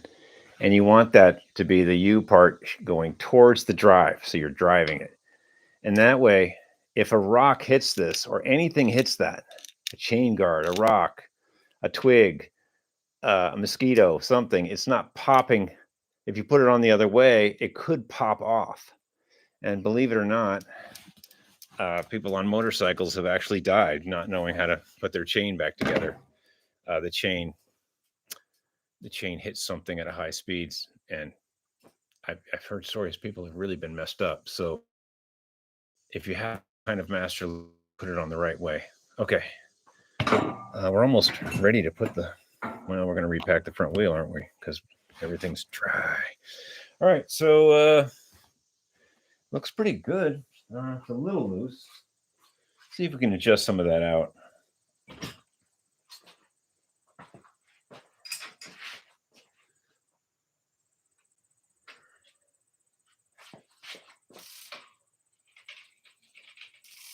Yeah, that's too tight. Yeah, that is too tight.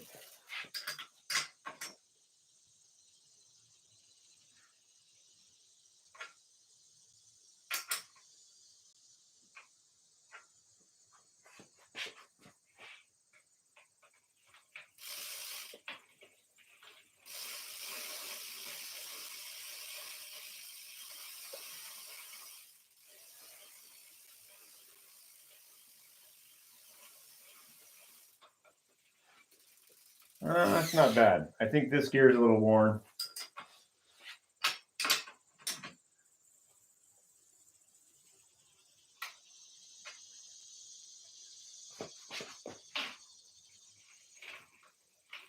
Yeah, it's too tight. Dang it.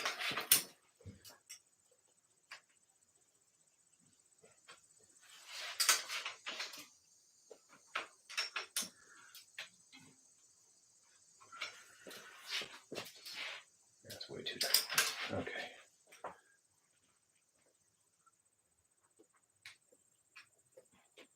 Let's see how that feels.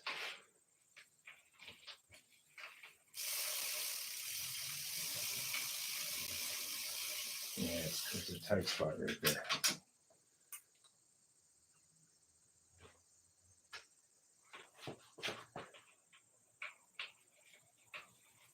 That's about as good as we're going to get it. The spacing of this freewheel is a little off. You run into that, and I'll show you what's happening.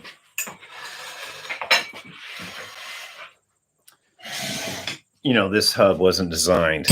This hub wasn't designed for a one-speed freewheel. It was designed for a cassette, and so the spacing. I don't know if I can show you, but the spacing is a little off. The chain is a little off. Now I could use a different spacer here.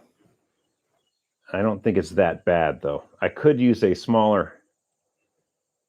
If I used a smaller spacer on this, it would kick it over. But I think we're going to ride it first and see if it's really doing all that weird stuff. We'll see what we can do.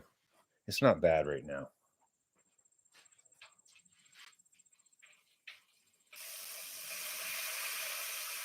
Yeah. All right, let's yeah,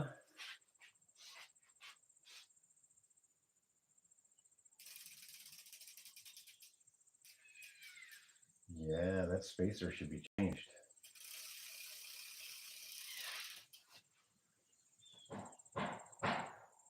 That spacer should be changed. Maybe at a later date. I don't think I'm going to deal with it today. If you look here, the spacing is kicked over a little bit. We really should change that spacer, but I already repacked the wheel. We're gonna have to deal. We're gonna have to deal with that later, at a later date. We're gonna have to get back into this. I don't think I can get back into that today. Let's keep going on the front wheel.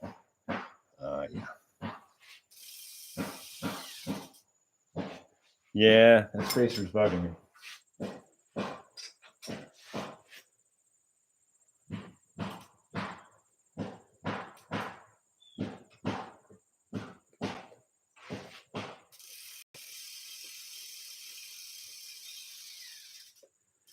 Yeah, that spacer is bugging me, folks.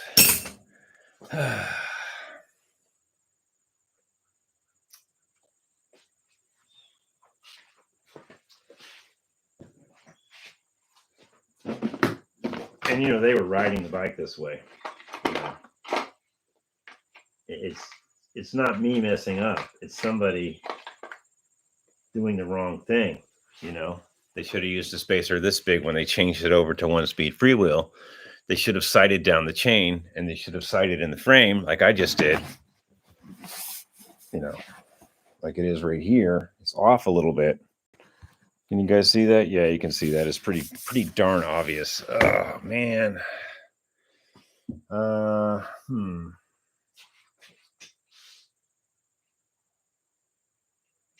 me see if I got one. If I got one, we're gonna do it. You know, we're gonna do it the wrong way. Let me dig around my stuff here. Oh man. Oh, look at that one. That one's not threaded though.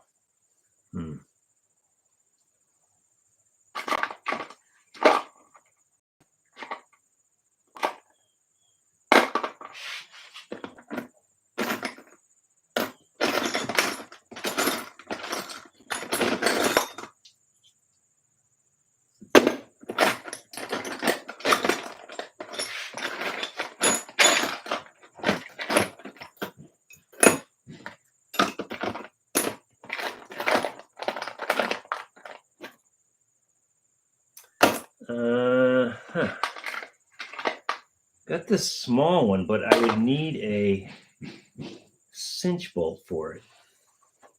I've got this tiny one that would work pretty good, but I would need the nut.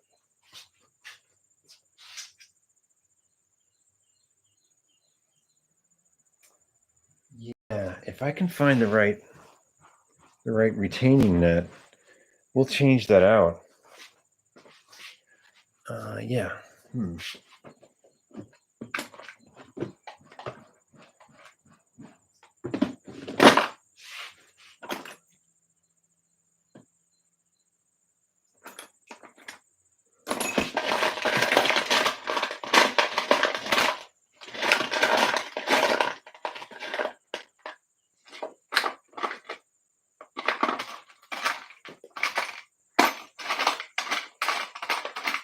Oh, that one?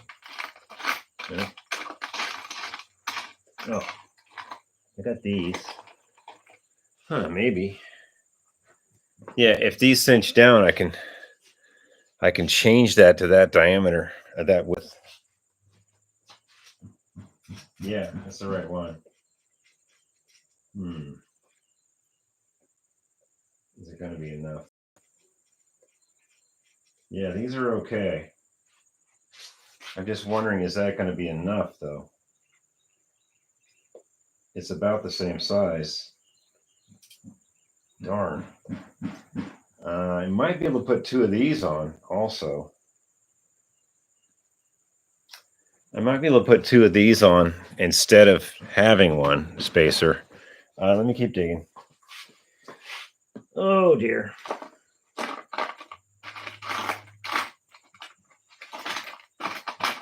Not ideal.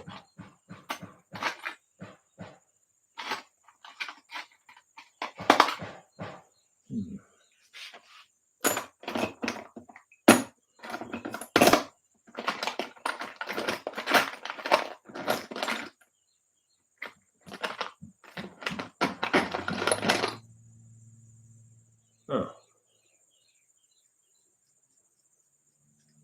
Here's this one big nut. If that goes on, that might work. That's a nice thin one.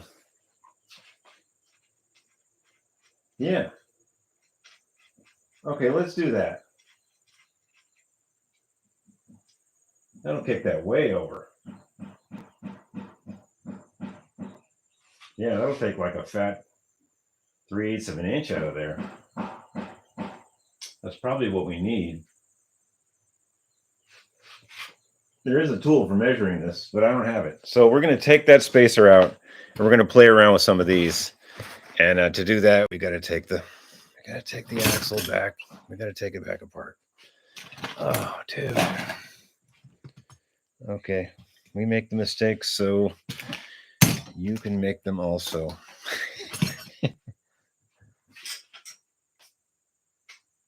Yeah, I'm just not happy with that. It's just not happening.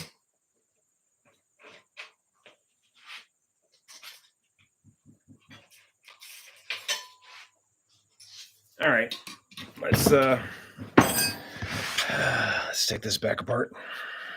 Get some of this junk out of the way.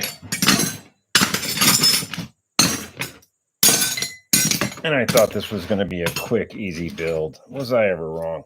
Okay, so let's take this back apart. And what we're going to do is we are going to take this spacer off. And we're probably just going to put this big bolt on. And that will eliminate, a fat 3/8 of an inch off of that spacing. That might be what we need to get this in the center. But to do that, unfortunately, we have to take this apart. Dude. Well, I guess I didn't catch it. I mean, I thought the bike was basically set up as it was set up. It just wasn't set up very good as a one-speed freewheel. Someone did not set it up correctly. They just put it on the bike, and so that's that.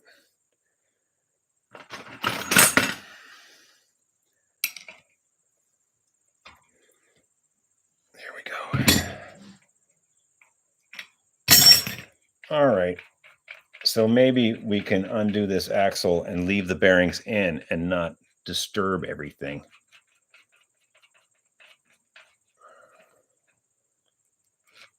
So that's that.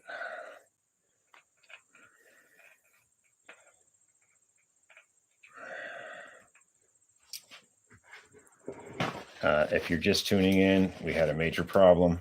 Somebody converted this to one-speed freewheel, and they didn't space the spacers out correctly to get the wheel in the center of the bike, with it being a one-speed freewheel. And we're taking a chance. We don't really know the measurement. There is a tool for this. I don't have it, but I'm guesstimating that we're going to take this fat freewheel spacer off, and you'll see in a moment. There, we'll just set that right here for a second. Maybe all the bearings will stay where they're supposed to stay. And we're going to take this one off. And we're going to put this nut on. And we're just going to hope that it works out. It will.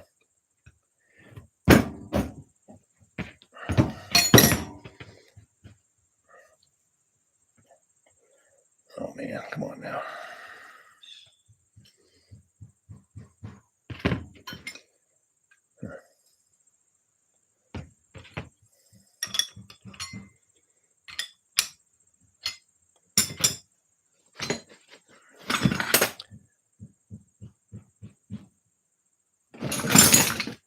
Dang.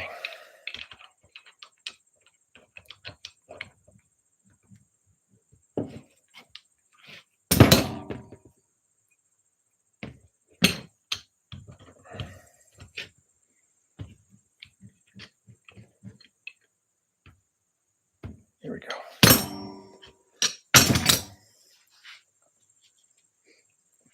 And it doesn't want to come off. We'll fix you.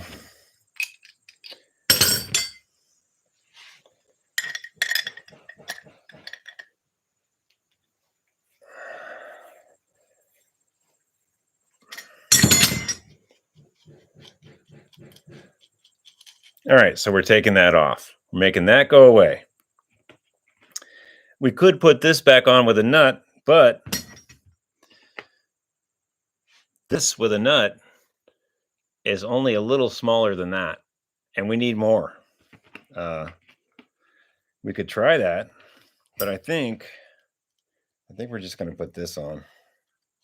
Put this big one on and see what happens. Hopefully it'll clear the freewheel. I think it will.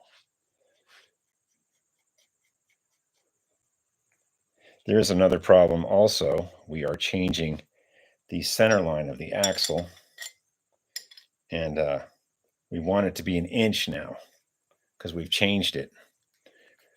But it's probably going to be less. I'm not sure what's going on. It's definitely less there.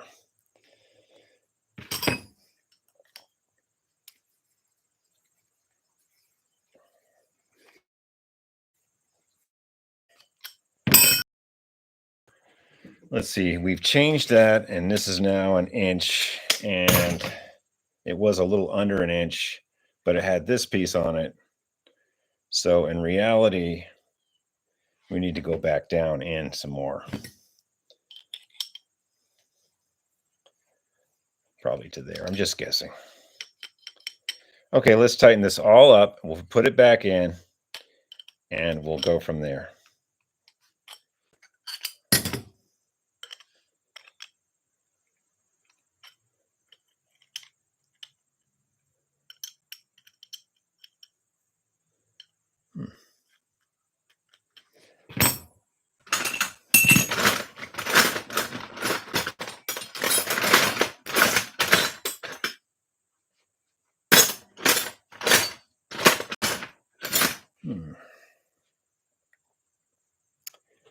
Yeah, that's we need like a 17. Give me a second.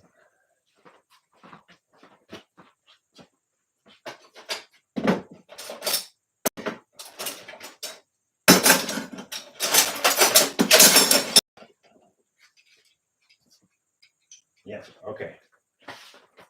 Yeah, we got a 17 on here now. We got to get this little inner one cinched down before we can do the big one. So we got to use a 17 and a 16.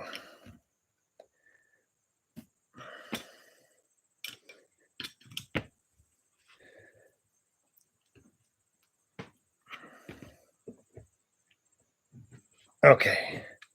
And now we're going to hold that inner cone, and we're going to use a 17, whatever that is. Is that a 16? No. I'll use 17 on this one. Yeah, okay. We don't want that to loosen up. Okay, I'm not really sure about the spacing here now, but I know this is the space we want because this was on here, and that was way over, way too far over. And now if we have issues, we can spin one of these on here too. You know, we can bridge that up with there if we have issues with it being too far. But let's put this in the rim now. We know we're good on that.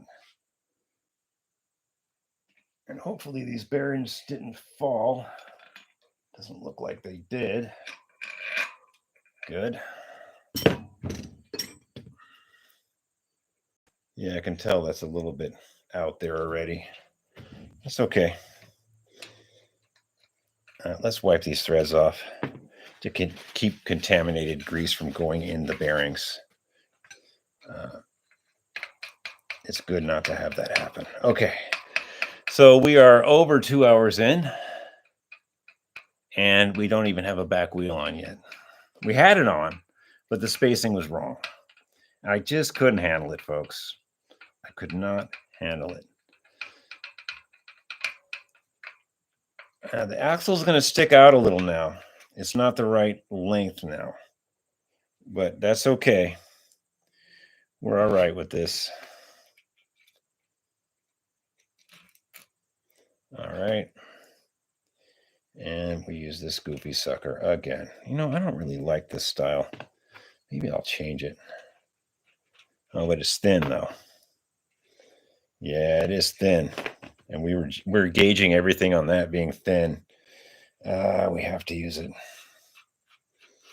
We could just put that on. No, we got to use it. That was part of the measurement.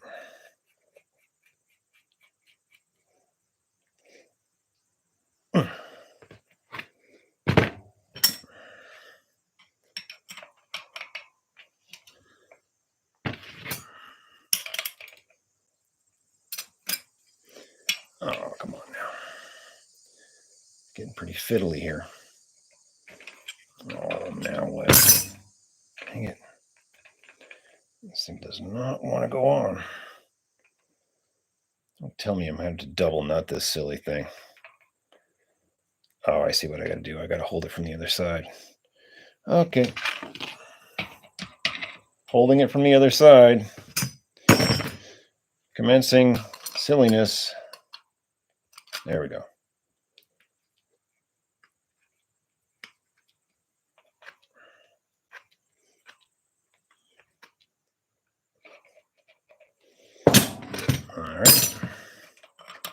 Loosen that up a little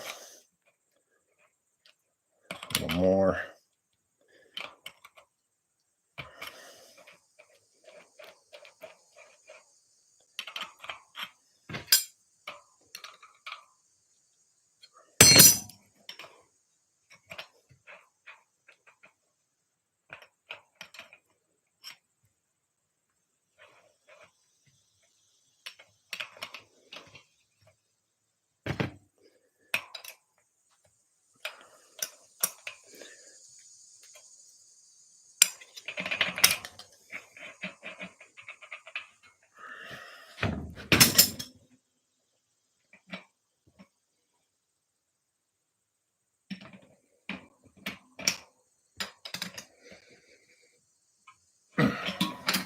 Okay. A little loose set. It's a little bit loose. We got to make that right. It's not quite there.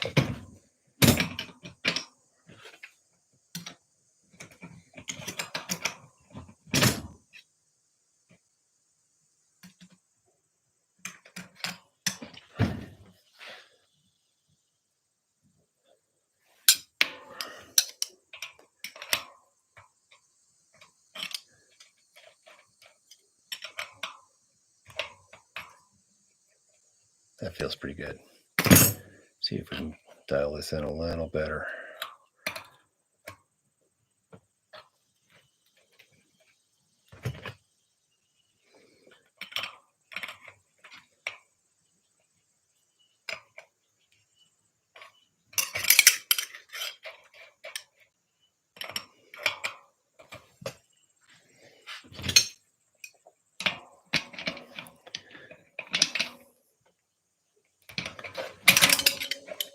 Okay, let's tighten that up.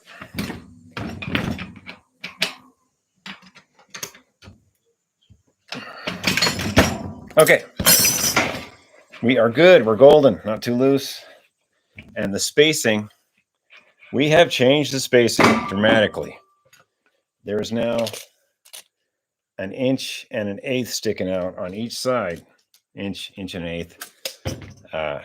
We have changed the spacing dramatically. Now let's see if this goes back in, and we've changed the center line of the wheel.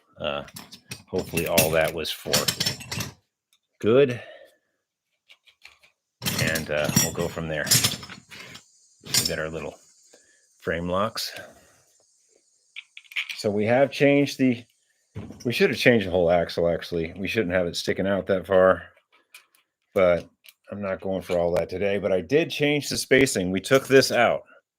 We made that about 3/8 of an inch, or 10 millimeters difference in the spacing. Maybe the frame will crunch in a little more, and maybe the chain will be where we want it to be, and the spacing of the wheel back and forth will be correct. Okay, so here goes. Let's see how we do. It's a lot of work.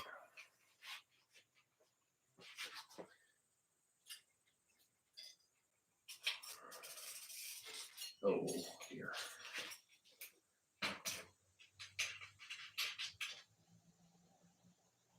Yeah.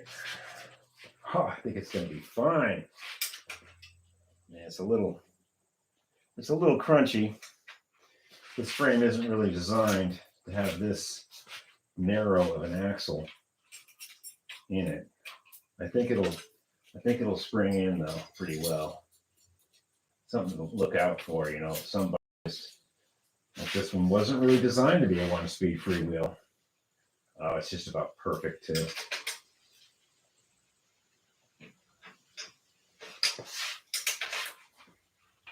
Yeah, we're crunching the frame in a little. It's all right. Yeah, we're good. Okay, all that work, and we got it centered. It is now pretty much centered here. We did well. We did very well. We could probably put a really thin washer on that one and kick it back over, but I'm going for that. And the chain is now over where it's supposed to be. See, the chain's not diving over that way now. The chain is right in the middle. So that was a win-win, folks. We did good. All right, I'm pretty happy with that. Oh man, this cord fell in some grease. Man, I didn't know you're supposed to grease these USB ports. It's good to put some axle grease on them now and then. Okay, so let's adjust this wheel, and we're doing pretty good on this today. I mean, I was a little concerned, but we went into my bag of tricks and we changed that spacer out, and we're doing good. I'm pretty happy with that. I think that was worth the extra time to do it right. Let's adjust this chain. It's too tight now.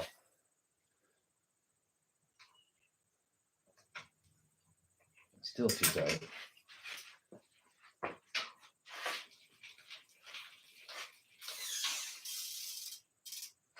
Tight spot there.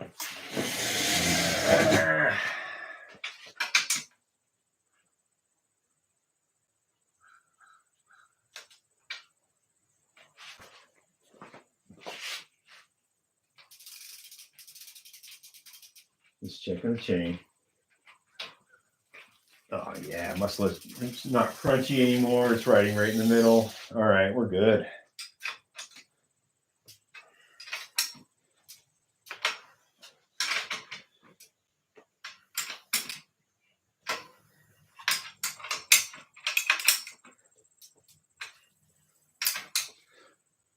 All right, we're good. We solved that whole problem.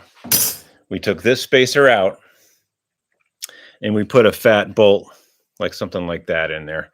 I would have done it right with this spacer and this one, but as you see, it's just about the same. You wouldn't have got much out of that. You would have got a 1/16 of an inch, and we needed more. So that's why I put the fat retainer bolt on instead. We're good. We have drive line now, and it's 1 speed, and it's centered correctly. Let's put the back brake on and true the back wheel if we have to. Oh, yes, right. We got to fix the front wheel. Oh, dude. Okay, how long are we in here? 2:30, 3:30. Okay, so we've been on here 2 hours, and we have a back wheel. We're doing pretty good, though. Yeah, this sounds good.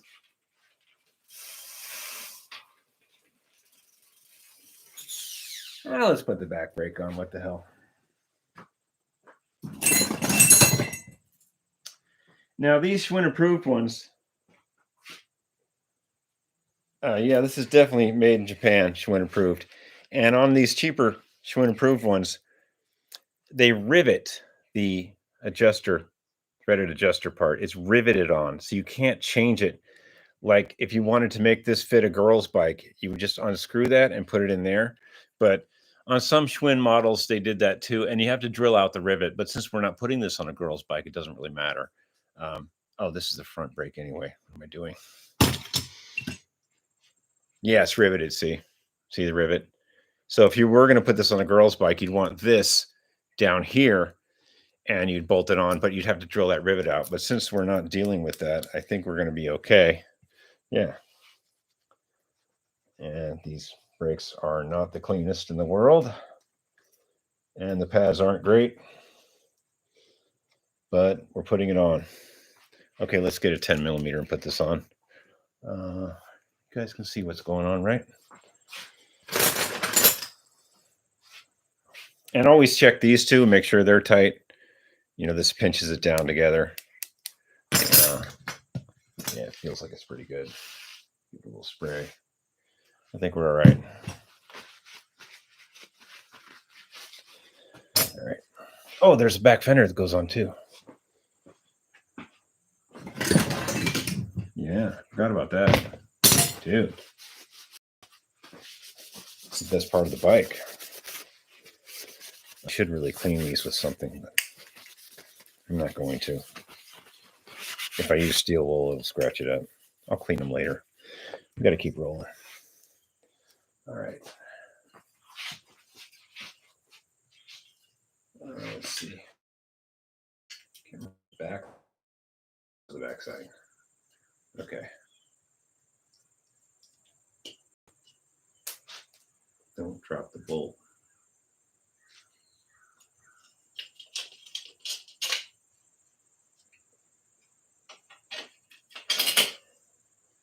Yeah, I'm pretty sure that goes there. Or does it go on the back side? I can't remember.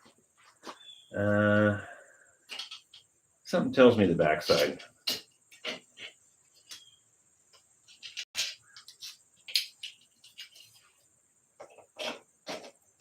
Yeah.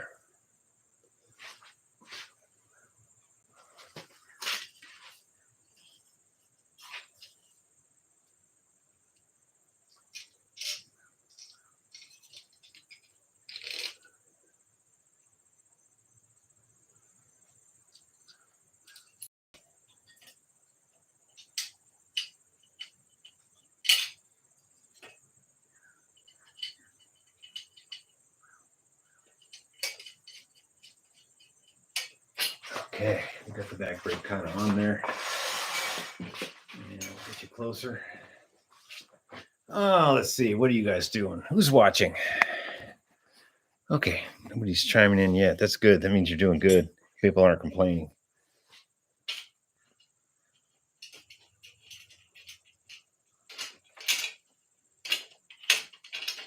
There is a ratcheting 10 for this, and I don't know where it's at. Let's try to find that.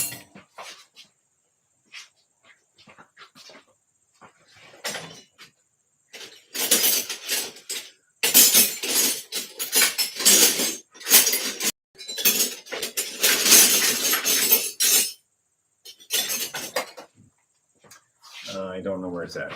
I have a ratcheting 10 millimeter that's really nice to have. Oh, no, I found the ratcheting 12. Well, that's not going to cut it. I guess open end 10 would be better.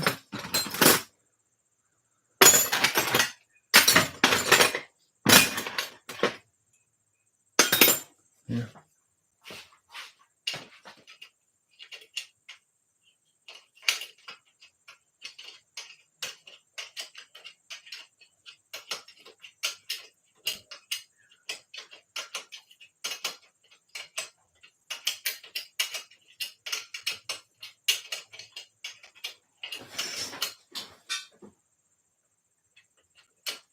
Huh. I think a squirrel just fell off our roof. What the heck was that? Damn squirrels.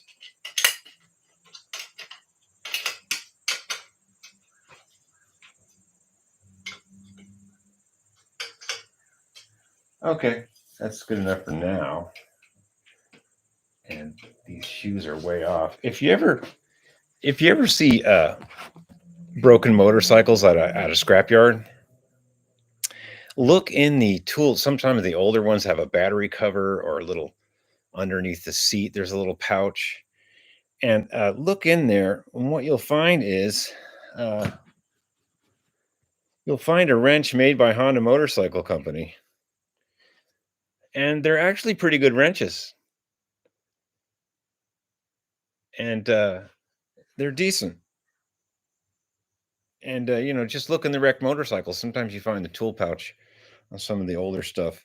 And I'm not recommending you use Honda wrenches on your bicycle, but it's a 10 and a 12. It's open end. It's nice and small. Look around. All right, so we got it on there. Pads need to be adjusted, and the cable is not here because I don't think I have any.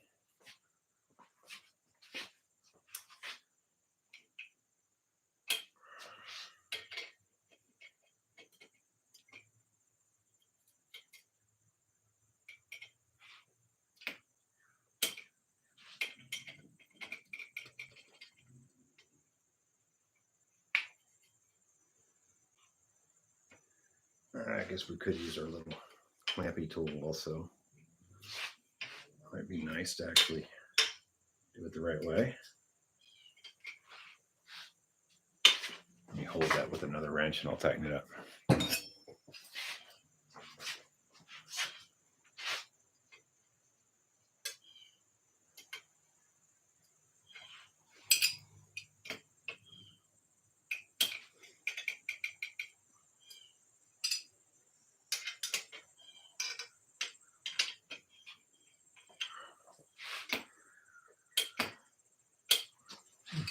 Okay for now, I guess. Tighten that up a little more. I'll dig around on cables. We might have a cable. We'll see. I don't think we're going to get to that point today.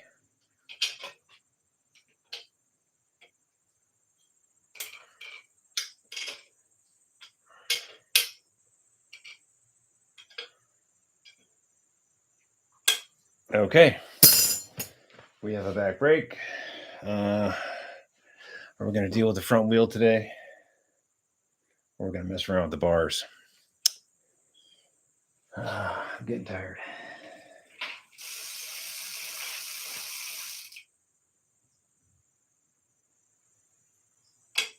Yeah, this is pretty good. Funny, everything stamped on this bike is 72, model 72 rear hub, TS 72 on the cranks. Japan must have been really on it about stamping the year. And I bet you if we clean this front hub, it would also say model 72. Let's see what's going on. I'm not supposed to use steel wool on aluminum, by the way. I make the mistake so you don't have to.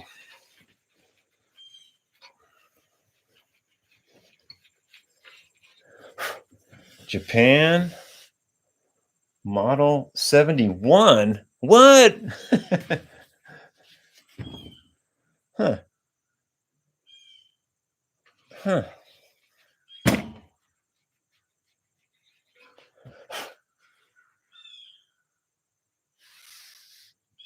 Japan model 71.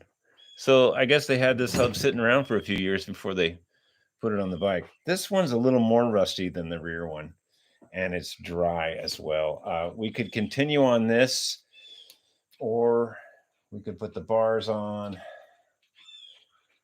Oh man, it's dry. It's dry and crunchy. You know what we're going to do. We're going to clean it, repack it. That's what we do. And maybe there'll be the correct amount of bearings in it this time. Instead of 8 and 9, maybe it'll be like 7 and 8. Oh, look, it's got the wheel locks on it too. That's nice. Although this bike doesn't have wheel locks. Look at that. It's got the little cone wheel locks, but this bike doesn't have them. This fork doesn't have those. Oh, it does. It does on one side. Huh. Wow. There's one side that has the lock. That's crazy. Did they forget to stamp it? No, they wouldn't do that. But they're both on here. This one's smashed. Yeah, one got smashed because it wasn't in there right, because it doesn't go on there.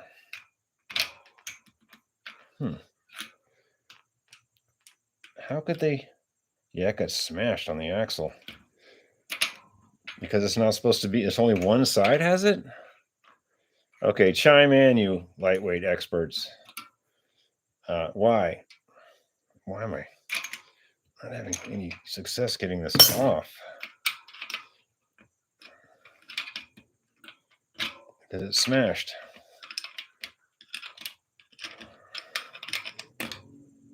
Come on, folks. Oh, this is ridiculous.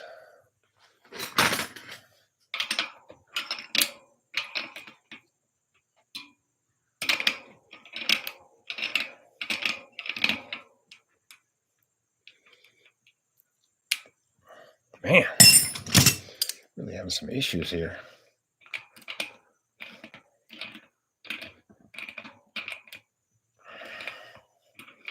Yeah, this got smashed on here really bad.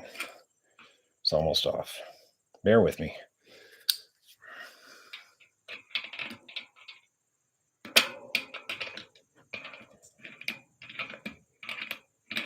Not great for the axle threads. Come on now. Dude. There, it came out. Yeah, the fork only has one side has the locking. So they smashed the bejeebies out of that. I don't know if that's from the factory or not. But if you look down here, and I will show you.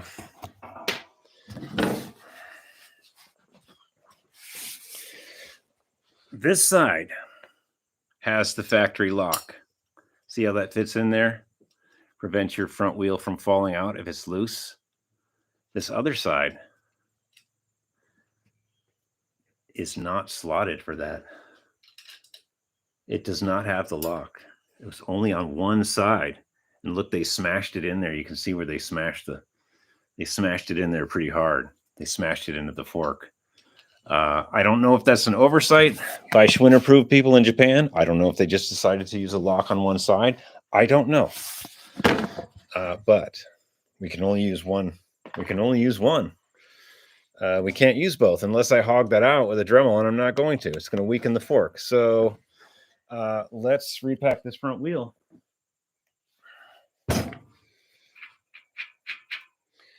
And go from there. And it's unfortunate that this got all mangled because I could reuse it on another bike, but I don't think I will. All right, let's take this apart. And this is another smaller set of cone wrenches, probably the 14s and 15s. And let's see what this is. Looks like a 13. Yes, a 13. And I don't know what that is. Maybe that's a 15. Yeah, okay. This is not going to come off easy because this side was damaged with the fork. In fact, we might have to leave this side alone. Yeah, I think that's what we're going to do.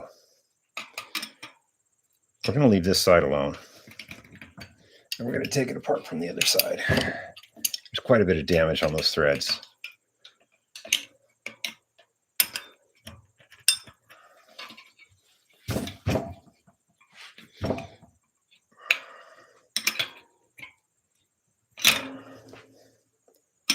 You guys still here?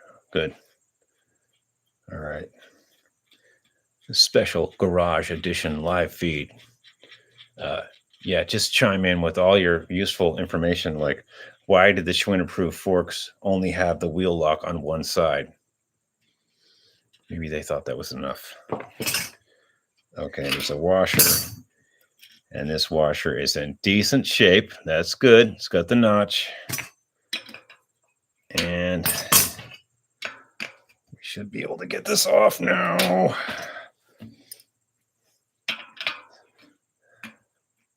There we go.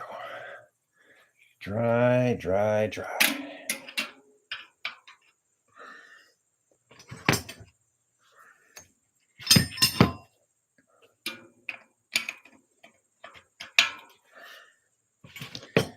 All right, come on now. It's getting old. All right.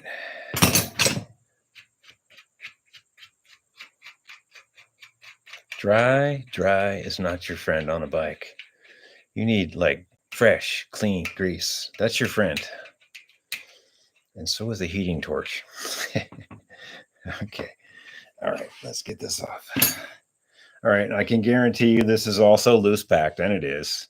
So let's try to catch this, and we'll get our little cup wherever that went. Where did that go?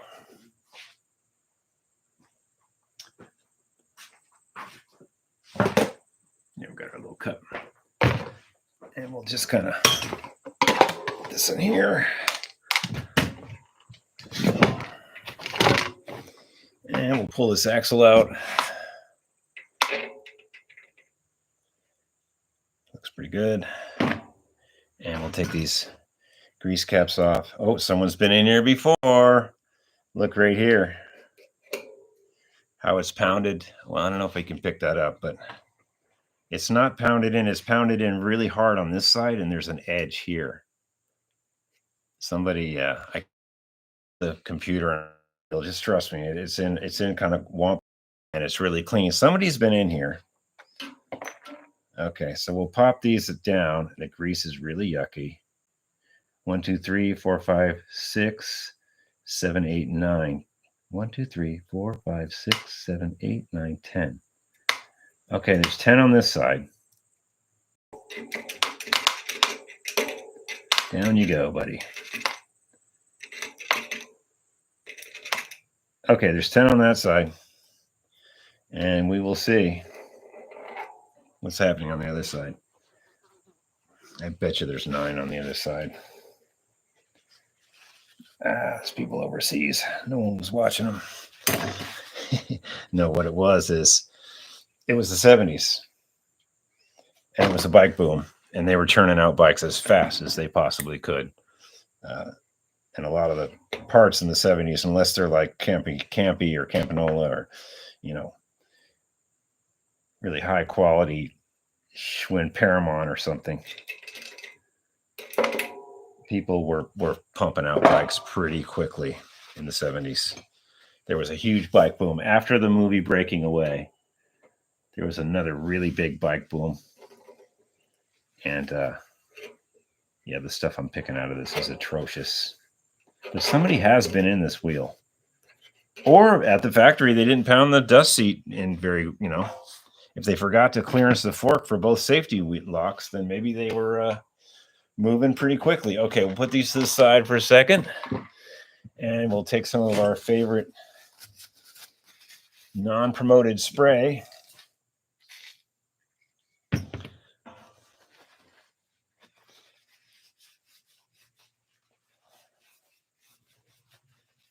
Oh, yeah, nothing wrong with that.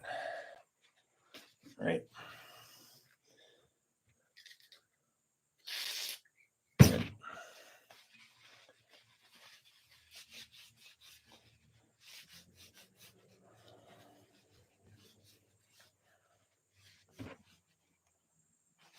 Yeah, half the thing about fixing cars and bikes and trucks is cleaning parts. You're doing that a lot.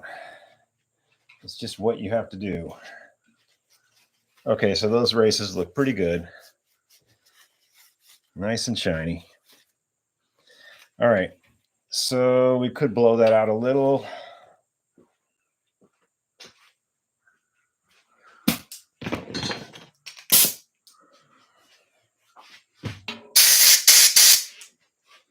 Good enough. Okay, that's ready for some fresh grease, but before we do that, we will clean the axle and check it out, make sure it's not bent, and just make sure it's on the up and up. And it is the threads are kind of messed up because of that whole axle problem that I showed you earlier with the Schwinn lock being only on one side. I've never seen that before, actually. I don't know if that's a Schwinn approved Japan thing. They only did it on one side of the fork. I don't know if it's a 70s we're going fast thing and we don't care. I don't know. I'm not sure what's going on there. I do know that we have to tighten this up a little before we do anything.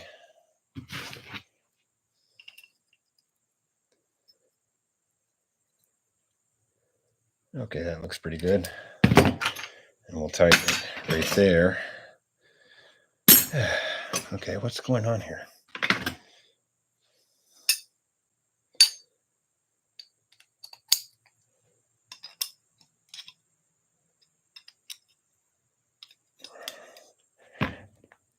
Good. Okay, that side's tight, and the race looks pretty good. It doesn't look like it got bent. There's a little smooch on there. We'll fix that real quick. Yeah, it looks fine. A little dirt on there. Okay.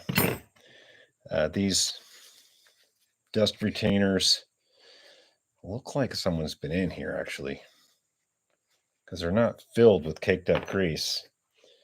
Or maybe somebody at the factory was just moving quickly and didn't pound it in very good and didn't use a lot of grease and forgot to put the safety clearance on the fork. We don't know. Bikes can't talk. If they could, there'd be lots of bikes that people don't buy. Because okay, let's get this going on.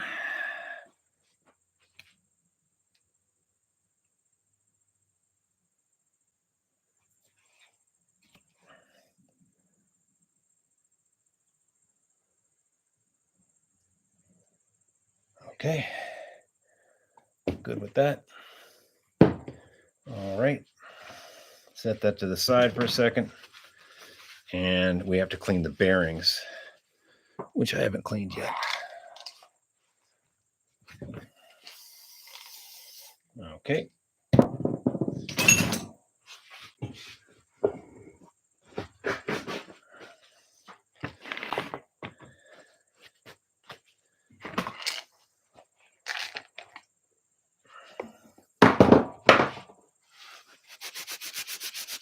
Cleaning the bearings professionally.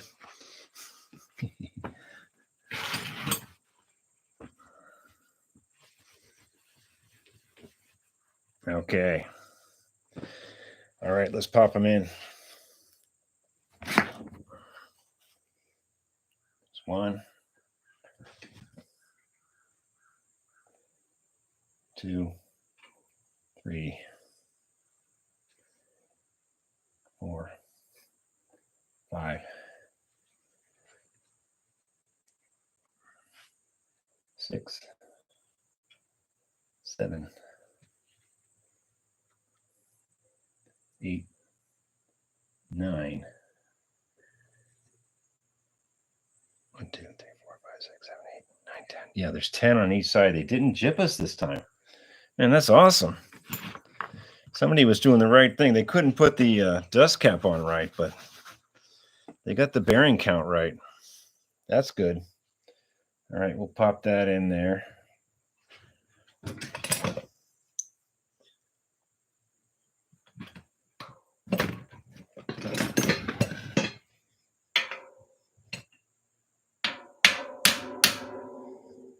Okay, it's in there good.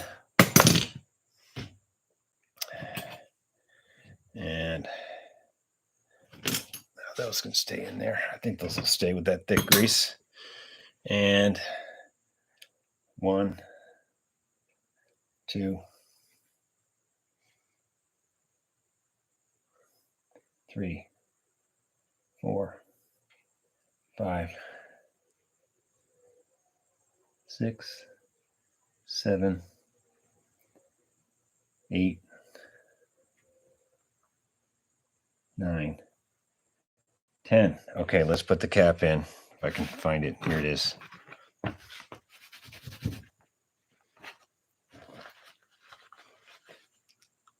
Yeah, hard to say what happened there. The cap wasn't pounded in very well, and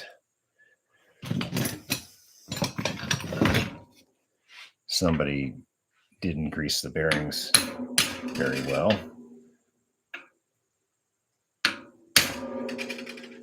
Okay, that's in nice and even. Wipe some of this extra goo off. Check to make sure the bearings didn't fall when I was pounding it, and in we go. Bob's your uncle. Wipe some of this excess off. We don't want contaminated grease going back into those bearings. And did we clean the other cone? No, we didn't clean the cone. Bad doobie. Okay. Always clean your parts first. Okay. All right. So we got the other cone here. And, you know, this is what you find on old Schwinns, old Facebook Schwinns. You know, there's probably a reason she wasn't talking about her riding it. I don't think anybody rode this bike in a long time. And the back wheel wasn't centered correctly. We had to change the whole spacing. And the front wheel was dry. And one of these cones wouldn't lock on the Schwinn fork because the Schwinn approved fork from Japan only has one side clearanced for the safety lock. And I'll show you guys again, because were they just moving that fast in the 70s? After that movie Breaking Away, it was all about pumping bikes out, man. Everybody wanted a 10-speed, you know? Okay, let's get the lock on here. Feels really good. Feels better than the back wheel, actually. And the back wheel always takes most of the... Oh, I got to file this a little bit. The back wheel always takes most of the abuse anyway.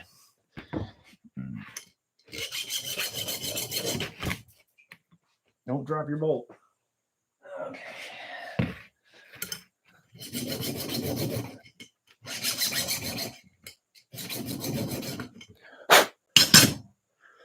Yeah, over time these get raised up around here, and you have to just make sure they're flat again. Okay, wow, we're really doing it here. I think someone actually commented. Mark Fooches. I'm sorry if I Mark Fooch. I'm sorry if I mispronounced your name. Good stuff. Just tuned in while beginning the teardown of my 84 Super Latour. All right. It's double Schwinnorama. Okay, well, man, is your Latour made? It must be made in Japan, Schwinn approved. Check the front fork and tell me I'm not smoking crack. The front fork only has one opening for a Schwinn wheel lock. And very strange. Only one side of the fork will allow you to put one of those in. The other side is not clearanced for it. But they had it on the wheel anyway, and somebody smashed it and crunched it in there anyway. So what was happening at the factory? Help me to understand. All right, let's get this set because we're about to put this on actually. We're really close to we're pretty close to the money shot, you know. What am I doing? 15? It's I think it's a 15. Yeah. That's a little tight. Let's see what we got here. Give that a spin.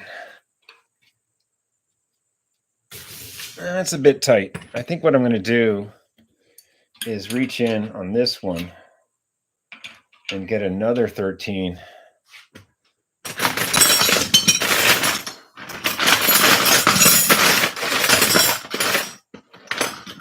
That's not it. I don't have another 13. I don't have another skinny 13. I think I sent it to my stepbrother. Give me a second, folks.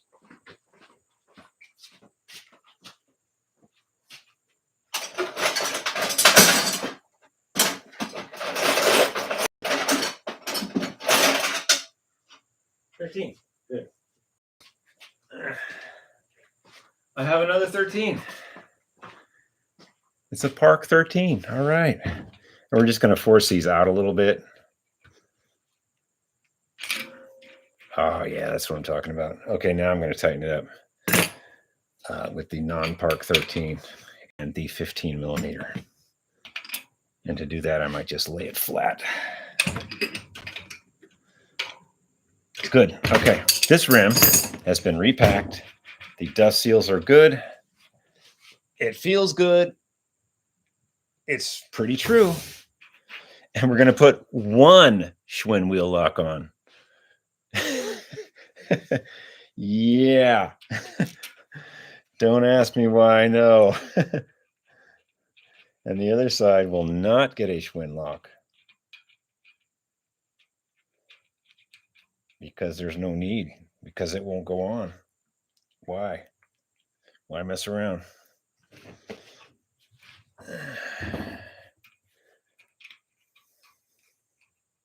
Some extra goo on here.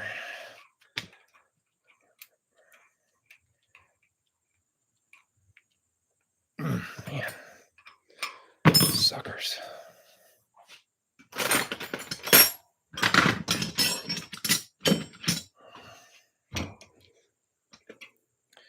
Okay, what's that? That's a 14. That'll work. And these threads aren't really great after what happened on the non-lock side of them crunching the crunching.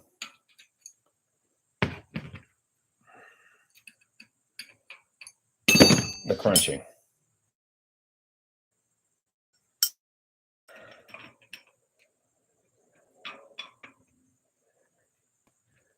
We're going to make it right, though. Okay, it's pretty good.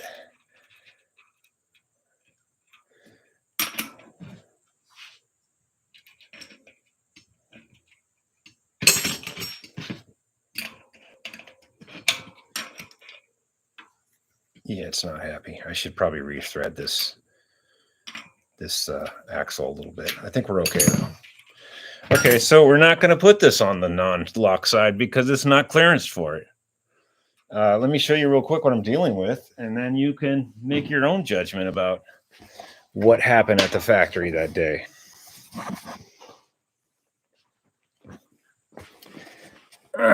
Okay, here is the Schwinn wheel lock side. As you can see, this wheel lock fits in there and prevents your wheel when it gets loose from coming out.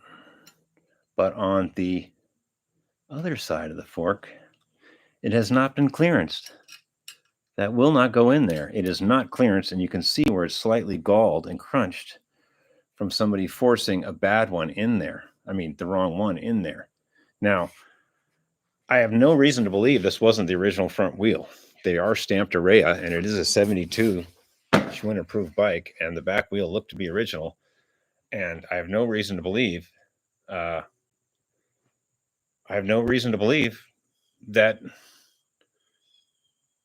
I mean, it's on the wheel. So somebody at the factory forgot to clearance that. That's all I can think of, because the next person putting the wheels on was moving so quick they didn't even see this not go in, and they just crunched the hell out of it.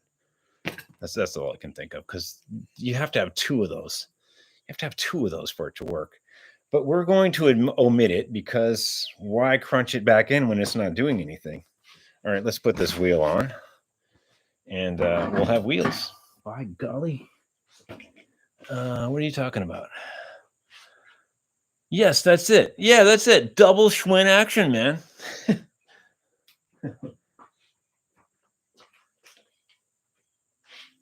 Now would be a great time to clean up these rusty fork stays with some steel wool, scratching them beautifully. Yeah, which I think we will do. We like to scratch things here.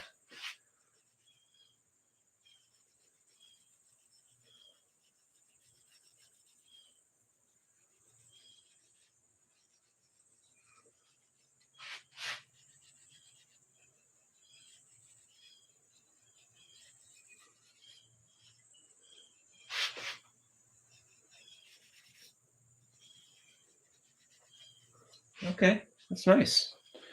Front wheel's all rusty. We don't care. Honey Badger don't care. Okay, pop this in.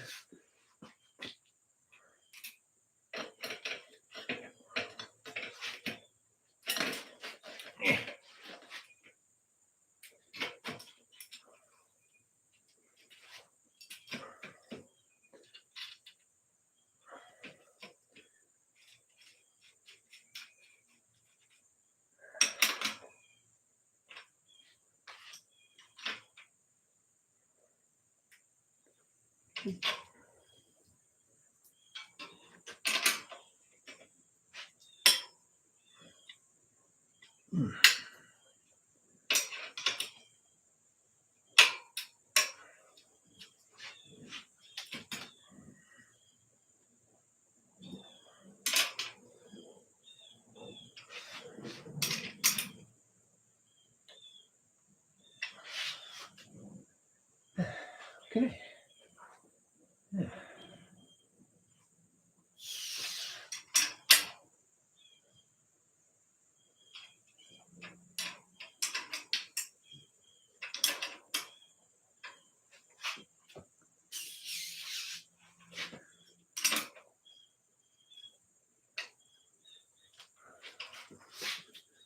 Yep. Hey, it's good. Tires are pretty fair. I'm definitely going to get some new tires for this.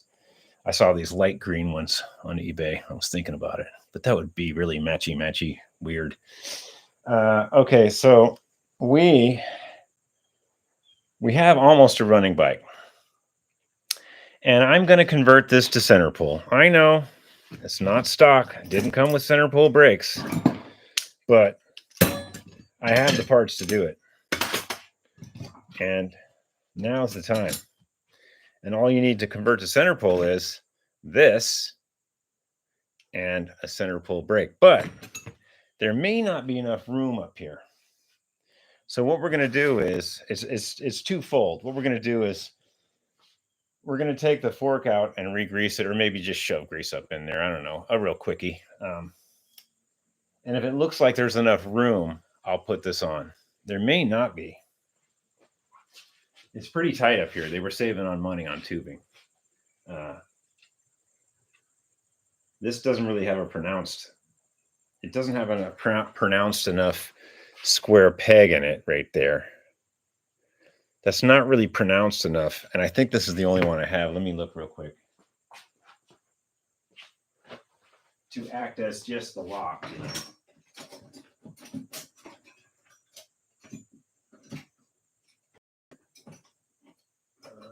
No, that's the only one I have.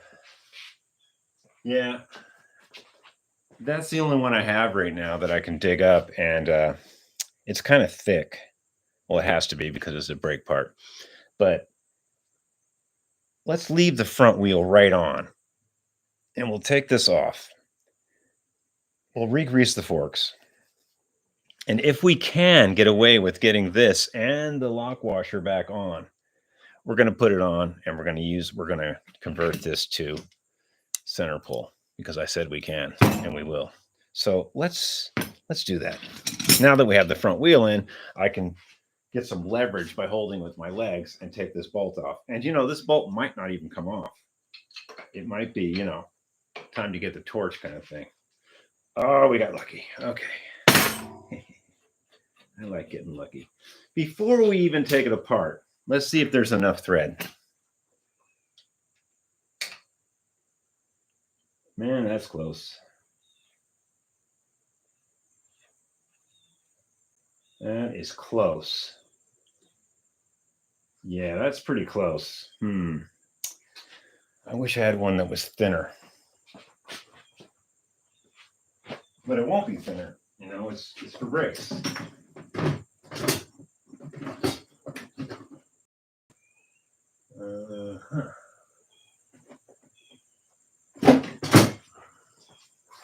Oh, and this bike had a side pull. Darn it. Or did it? Huh. Stealing parts off of another project. I'm going to go to hell for sure. There's a chain. Oh, there it is. Yeah. Stealing parts off of another project. That's complete. Oh, dear. Hope my buddy John's not watching. I'm stealing this off of the sports tour because it has center pull. Sorry, John. I'll replace it with something, but it's thinner. It is thinner than this one, and it's a little rustier, but it is a Schwinn part, and the notch is pronounced, and it's a little thinner right here. So let's clean this up, and we're going to put it on. Yeah, bad. Stealing parts off of a complete project to make some gravel bike work. Man, what is the world coming to? This part, I can find this part easy enough. In fact, if that bike has more room on the thread, I could even use this thick one. I will see if it has more room on the fork. Since it's an American bike, it might. They were really cutting things cheap in Schwinn approved land overseas. Okay, this is thinner. So let's take this one off.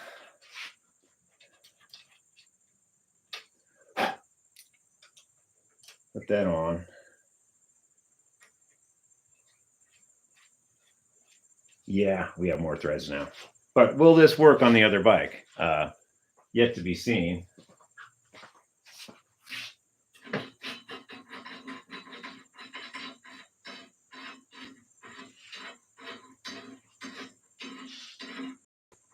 Oh, yeah. There's plenty of room on this one. Oh, yeah. Yeah, in fact, that's an upgrade because it's thicker. Yeah, okay, we'll just put this on this sports tour over here. And nobody will even know the difference. Yeah. Problem solved. We did some quick part switching from one project bike to another.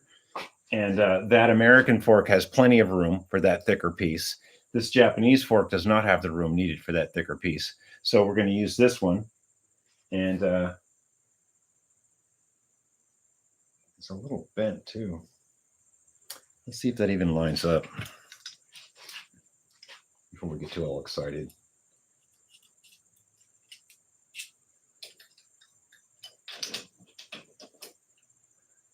Oh yeah, it'll be fine.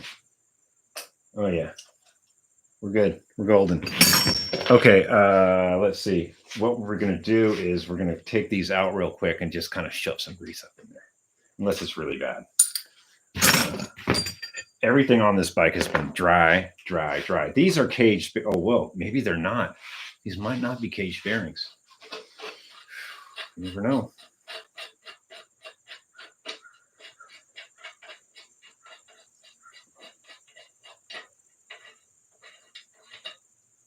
Oh, good. They are caged bearings. And they are pretty dry. Okay, that's the bottom. It's a little different from this. No, these are the same. Huh? Okay, let's spray some stuff on here, clean it off. Check for straightness. It looks pretty straight to me. Yeah, this is, you're not supposed to do this with the front wheel on, by the way. Sue me. Get the lawsuits going now. Okay, that race is nice and clean. The wear looks decent. Let's put this down for a second. And oops, wrong one.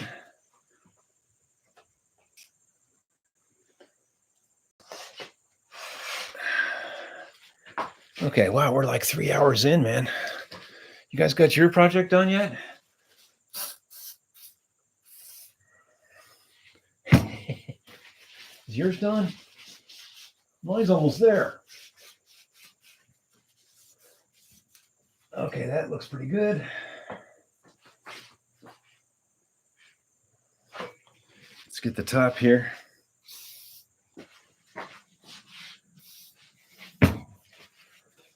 Top's really gnarly. Wow, what has been going on with the top? We said we were just going to shove grease in, didn't we? We lied. We're doing it the right way. Let's clean these off real quick. Clean this race off, which looks surprisingly like an American-made part. Maybe in Japan, they actually got it right this time. Nope, Schwinn approved. Made in Japan, Schwinn approved. Okay, whatever, folks. Sometimes you nail it, sometimes you don't. Next time, make sure you clearance those forks for the safety locks.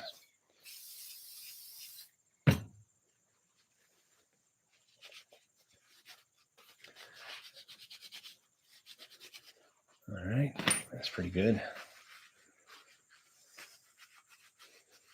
All right, I got these bearings pretty clean. And now would be a great time to clean this lower race. The front one looks good, top one looks good. I'm gonna scratch the frame. Okay, let's put some grease in here. Let's pop these forks back in and let's convert it to center pull like we said we were going to. Because we can. And if you can, you should.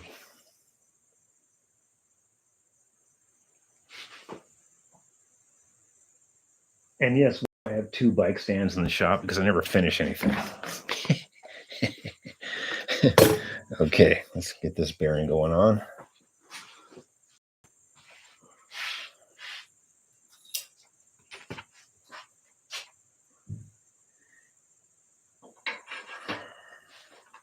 It's okay if a little grease gets on these threads. You're going to need it anyway.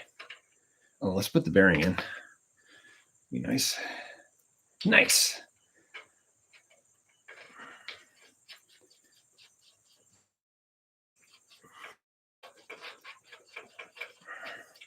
Faster.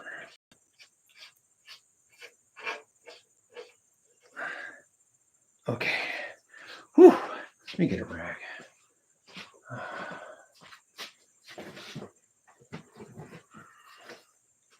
Woo-wee.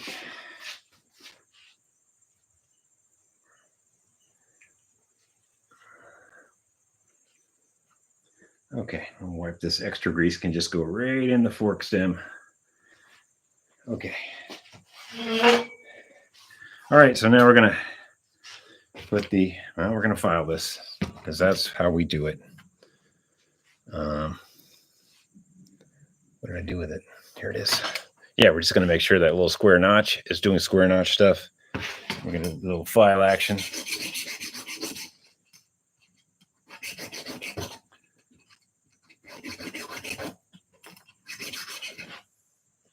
Okay, we filed it off a little bit. It's good. It's as flat as it's going to get on there. And here's this piece we robbed off of the sports tourer that I got from my friend John. If you're watching, John, I'm going to replace it. Actually, I already replaced it with something better. So this is the only part I stole off of that project. Okay, so we're going to put this on. There we go. Good. And we'll put a little grease on the inside of those threads just to make sure things are happy. And we want things to be happy. And that's plenty of thread. That's about 6 threads. I think that's okay. For what we're doing, you know, this is not a Tour de France bike. It never was. I think we're going to be okay. All right. And that is sweet. That feels a lot better than before. Let's see if this opens enough. And it does. Okay, so let's loosen that and then tighten it. We can get the final tighten on this later. Yeah, I think we're good. It has to be whacked over a little. Let me give my bronze hammer and whack that over.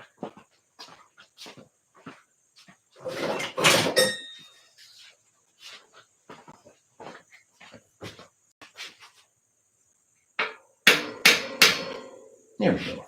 That's good. All right, so what do we got here? We got something ready for a center pull conversion. We did quite well. Oops. I think these are the center pulls we're going to use. They are a Schwinn approved product, although these look a little shinier and have the Weinmann sticker on them, but I think they're a little long. Let's see here. I'd like to use these shinier ones, but if they're wrong, they're wrong.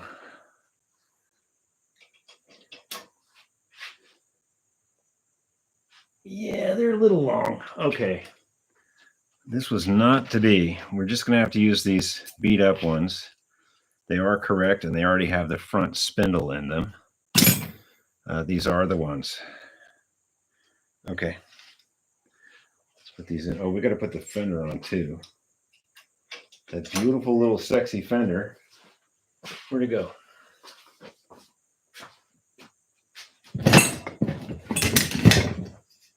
Okay.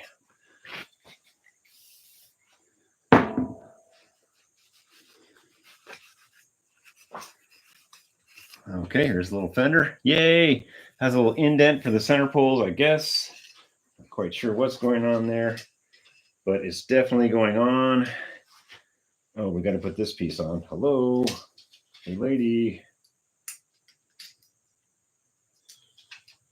Not my first rodeo. Okay, we got that piece on. There's a little piece on the back that looks like that. It is a little semi-concave looking deal. That goes on. Then a washer. Probably the fender then. Yeah, and then a washer. And then this lock bolt, which still has the nylock on the inside of it in decent shape. Okay. Let's get an open 10. A little Honda wrench. Okay, let's get where you guys can see what's going on. Okay, I think we have successfully converted to center pull in the front.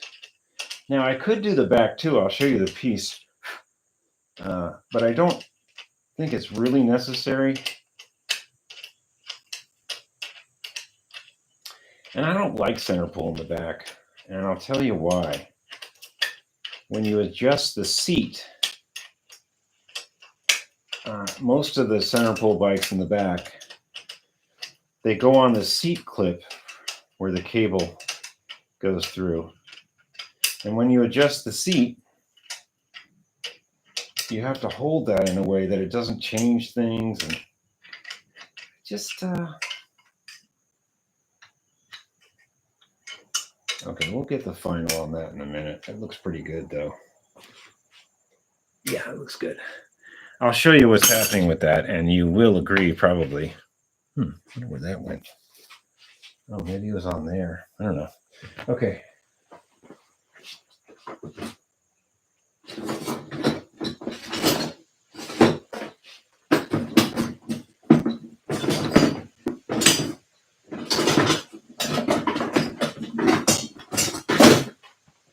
Okay.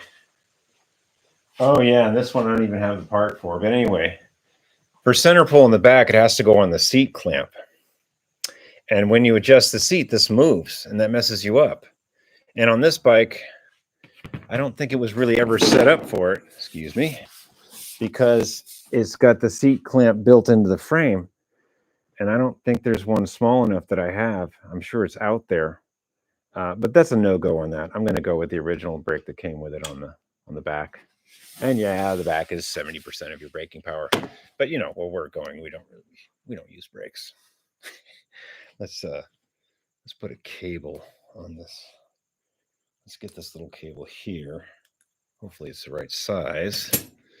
And we'll put it in the front here.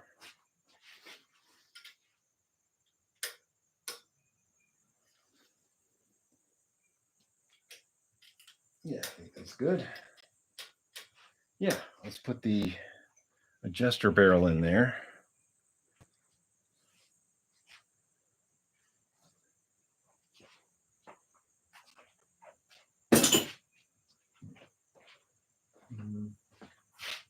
This one's better.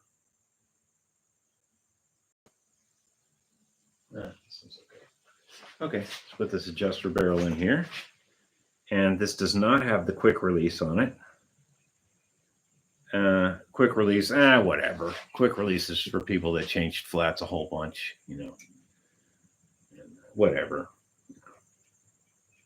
We're not going to deal with that. That's super sport stuff. This isn't a super sport. It's a world traveler. Okay, so we have front wheel, which is repacked.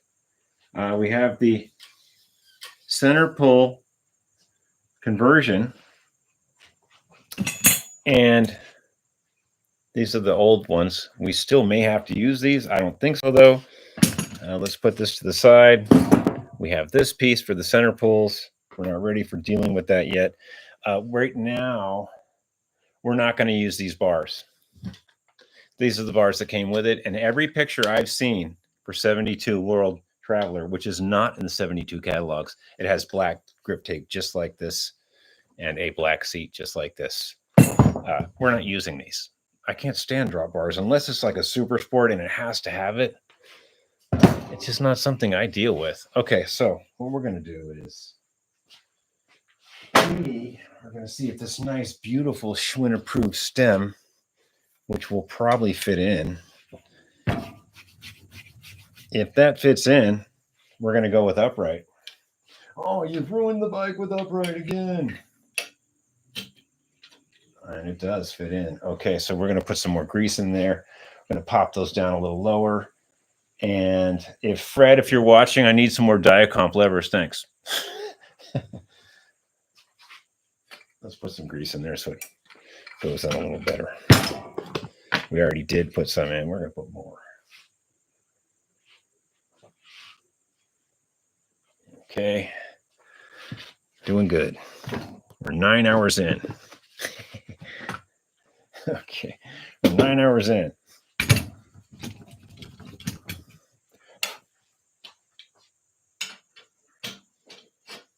Oh, yeah. It's beautiful.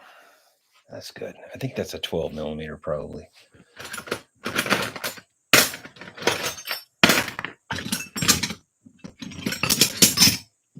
just get my Honda wrench. No, it's a 13.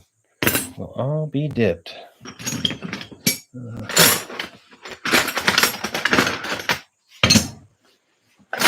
Bear with me. I'm just rummaging through tools. It's a, what is that? I think it's a 1/2 inch. That is strange. Usually on the Schwinn approved ones, they're always almost 13 or 12. It's a 1/2 inch. Okay. Well, I stand corrected. Now, with the center pull action, the cable is going to have to snake through down because there's not a lot of room. I'll just put this gray cable here to show you. It's going to have to. It's kind of odd. It kind of interferes a little bit because this bike is not drop bar. A drop bar bike, the stem is out more, and this is a stem for drop bars anyway. But it's less of a. Like when you look at this one. This one is a full 3.5 inches from the bar to this bolt. And this one is only 2 3/4. So it is in more and it is going to work. It's just going to be tight. The cable is going to come and rub a little bit against all this business here, but it's not going to be too bad. I think it's going to be fine. The outer cable, not the inner cable, is going to be exposed here. All right, so we got that in. And these bars are stamped 67 and are off of a Breeze, but I particularly like the way these feel, and we're going to use them if I can find the right wrench.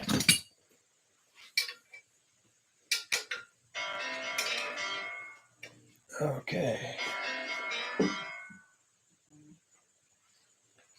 Just a moment, folks. Hello. Live feed.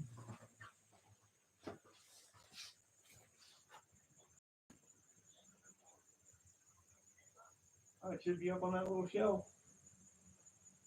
It should be up on that little shelf. Was it a gallon?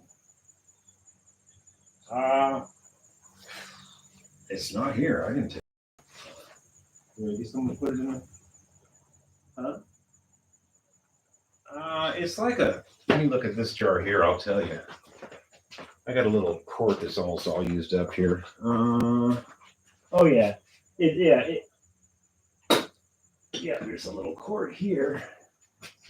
Polyway. It has a white label with orange reddish chair and a green rims around the top, and it says, what's that? I bet you someone put it in the building. It's there somewhere, dude. I mean, it's a cool building. I don't know, but it's there. I mean, it's a.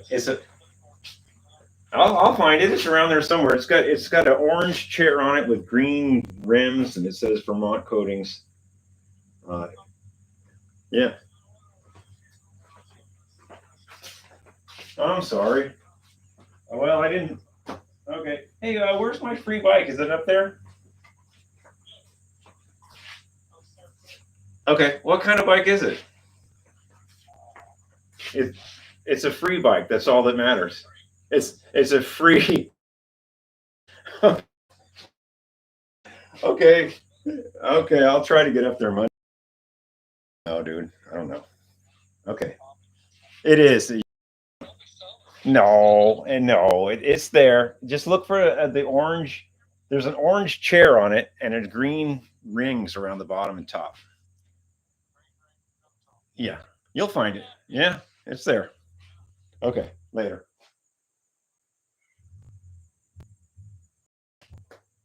Sorry about that, folks. somebody lost their gallon of Polyway furniture stuff. I just make the furniture. I don't watch your gallons of stuff.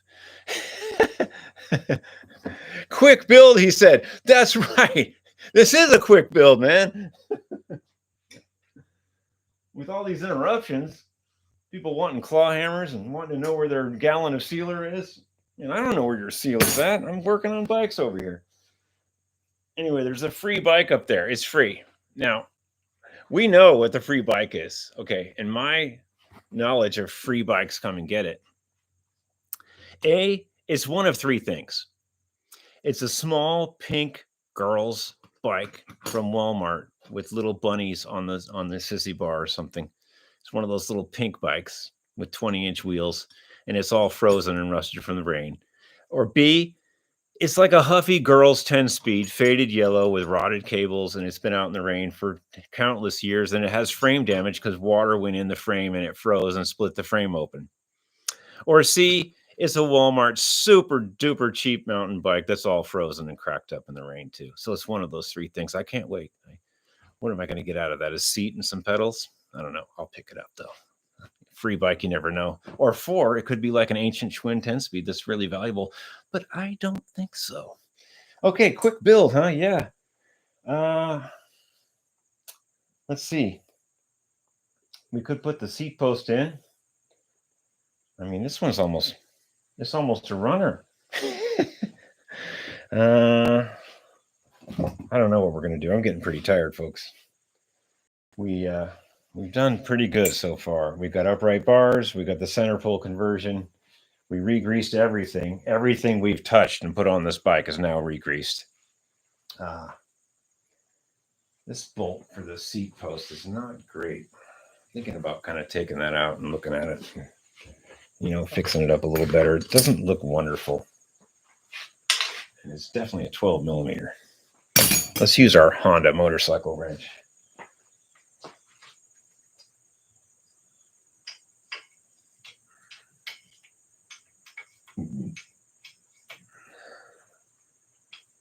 What are we, 4 hours in? We had to supply a claw hammer and a drill to wifey.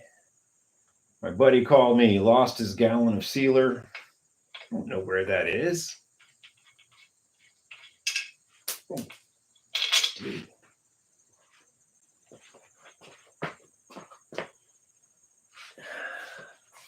Yeah, well, S-bolt. Definitely not an American S-bolt. That is definitely Schwinn approved Japanese. We will. I wish I had my wire wheel hooked up. I don't. We just got to brush this off a little bit. See what we can do.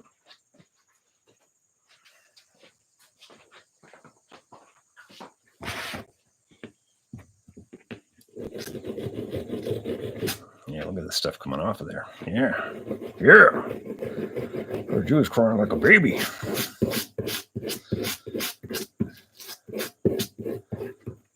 I should soak this in vinegar. I knew it. I should have soaked this in vinegar for a couple hours.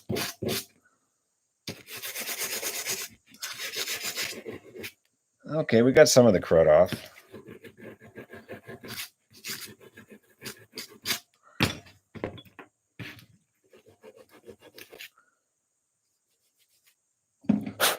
All right, we'll put some grease on these threads. And kind of work this bolt back on here.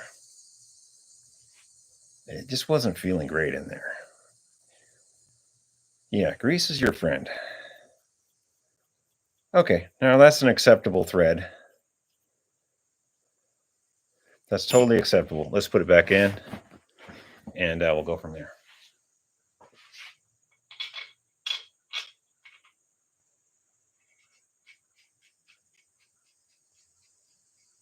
Like there should be a little washer there or something.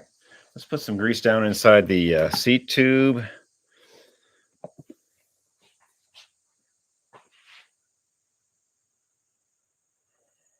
Okay, dab will do you. Here is the seat post that came with it. And there is a minimum insertion line on this one. There is actually, maximum. And that's as far as you can bring that out. That little max right there. And it would make sense. I mean, if you go where that is, and you put that in, I'd even go down a little farther. And this frame is not really too small for me, so I'm gonna put it down a little farther. Where's that little Honda wrench?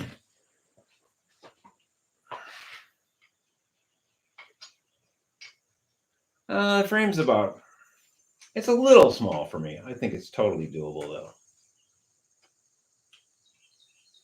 I should get a 12, a closed end 12 of this. 15.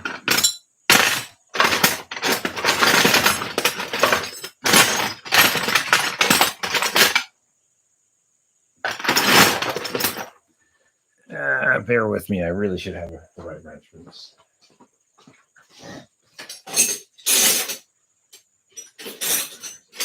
Okay.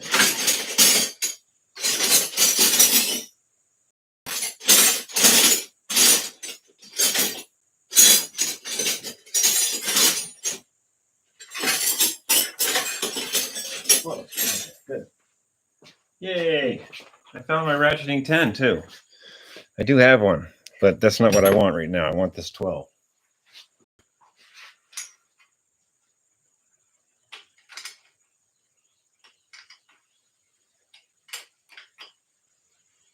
Okay, that's good enough for now. Unfortunately, this is the seat we're going to use. I think I am going to take these leather straps off because they're nice and I can totally use them on another bike. Not this bike. Another bike, but these are really nice leather straps. If they don't break, I will use them on something else. If I can even get them off. It's questionable. They are definitely on there. Okay, there's one. Nice. These are nice. I'll save those.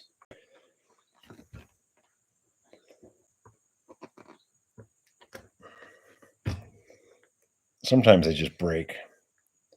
They may be rubber. Not quite sure what's going on there.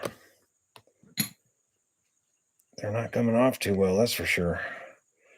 Dang. Oh, there we go. Whew. Yeah, those are rubber, some kind of hardened rubber. That's not leather. Maybe that's why they stood up to the test of time. All right, look, what's the problem here? What's the problem there? Somebody didn't know how to tighten up a seat. Look, there's not even thread showing there, and lots there. Okay, you got to really look at these things when you get them. When you get them off Marketplace or you pick up your free bicycle, you got to check them out. So we'll make it right. We'll push that back in. So there's some thread showing there. And let's put it on. It's not the greatest seat, but it's a seat.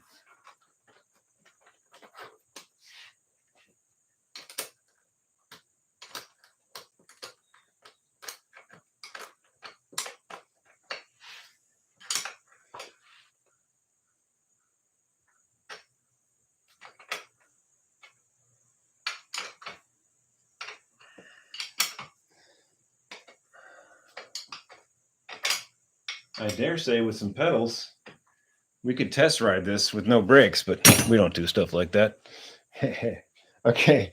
Yeah, I mean, we got some cabling to do. We got some pedals, and we got to clean this front rim a little better. It's really bad. It's atrocious, especially around the valve stem here.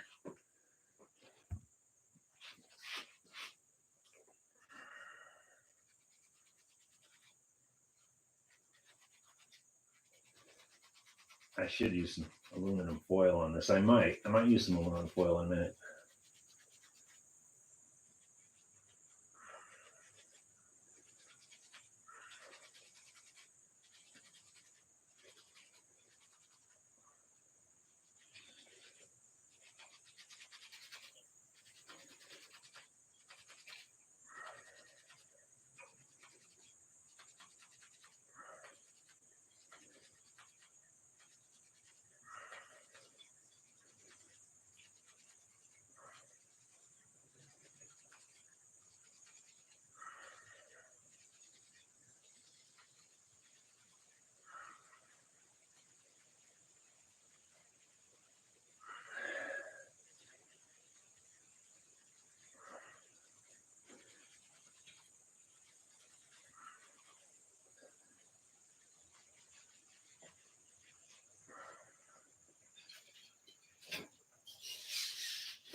It's about 50% better.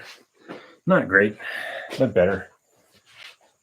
Quick build, super quick build. Super quick build. Yeah, right. Live feed Sunday. Wait, it's not Sunday. Got you guys. Got you suckered in.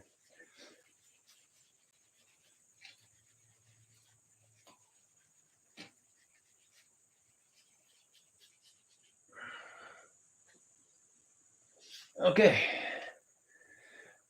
I think we did pretty good for today. I'm at kind of a stopping point. I got these levers. I'm not too hip on these. They're nice and shiny, but they're like for old English bikes. They're not great. They're heavy and they're wonky looking. I really need some aluminum diacomps or some Schwinn improved something. But I've got these, and they fit on. It's I don't really feel like stealing any off of another bike. But if we did put these on, we could put the grips on. And that's one less thing to worry about. I'm tempted to for now, just put these on because I could put the grips on.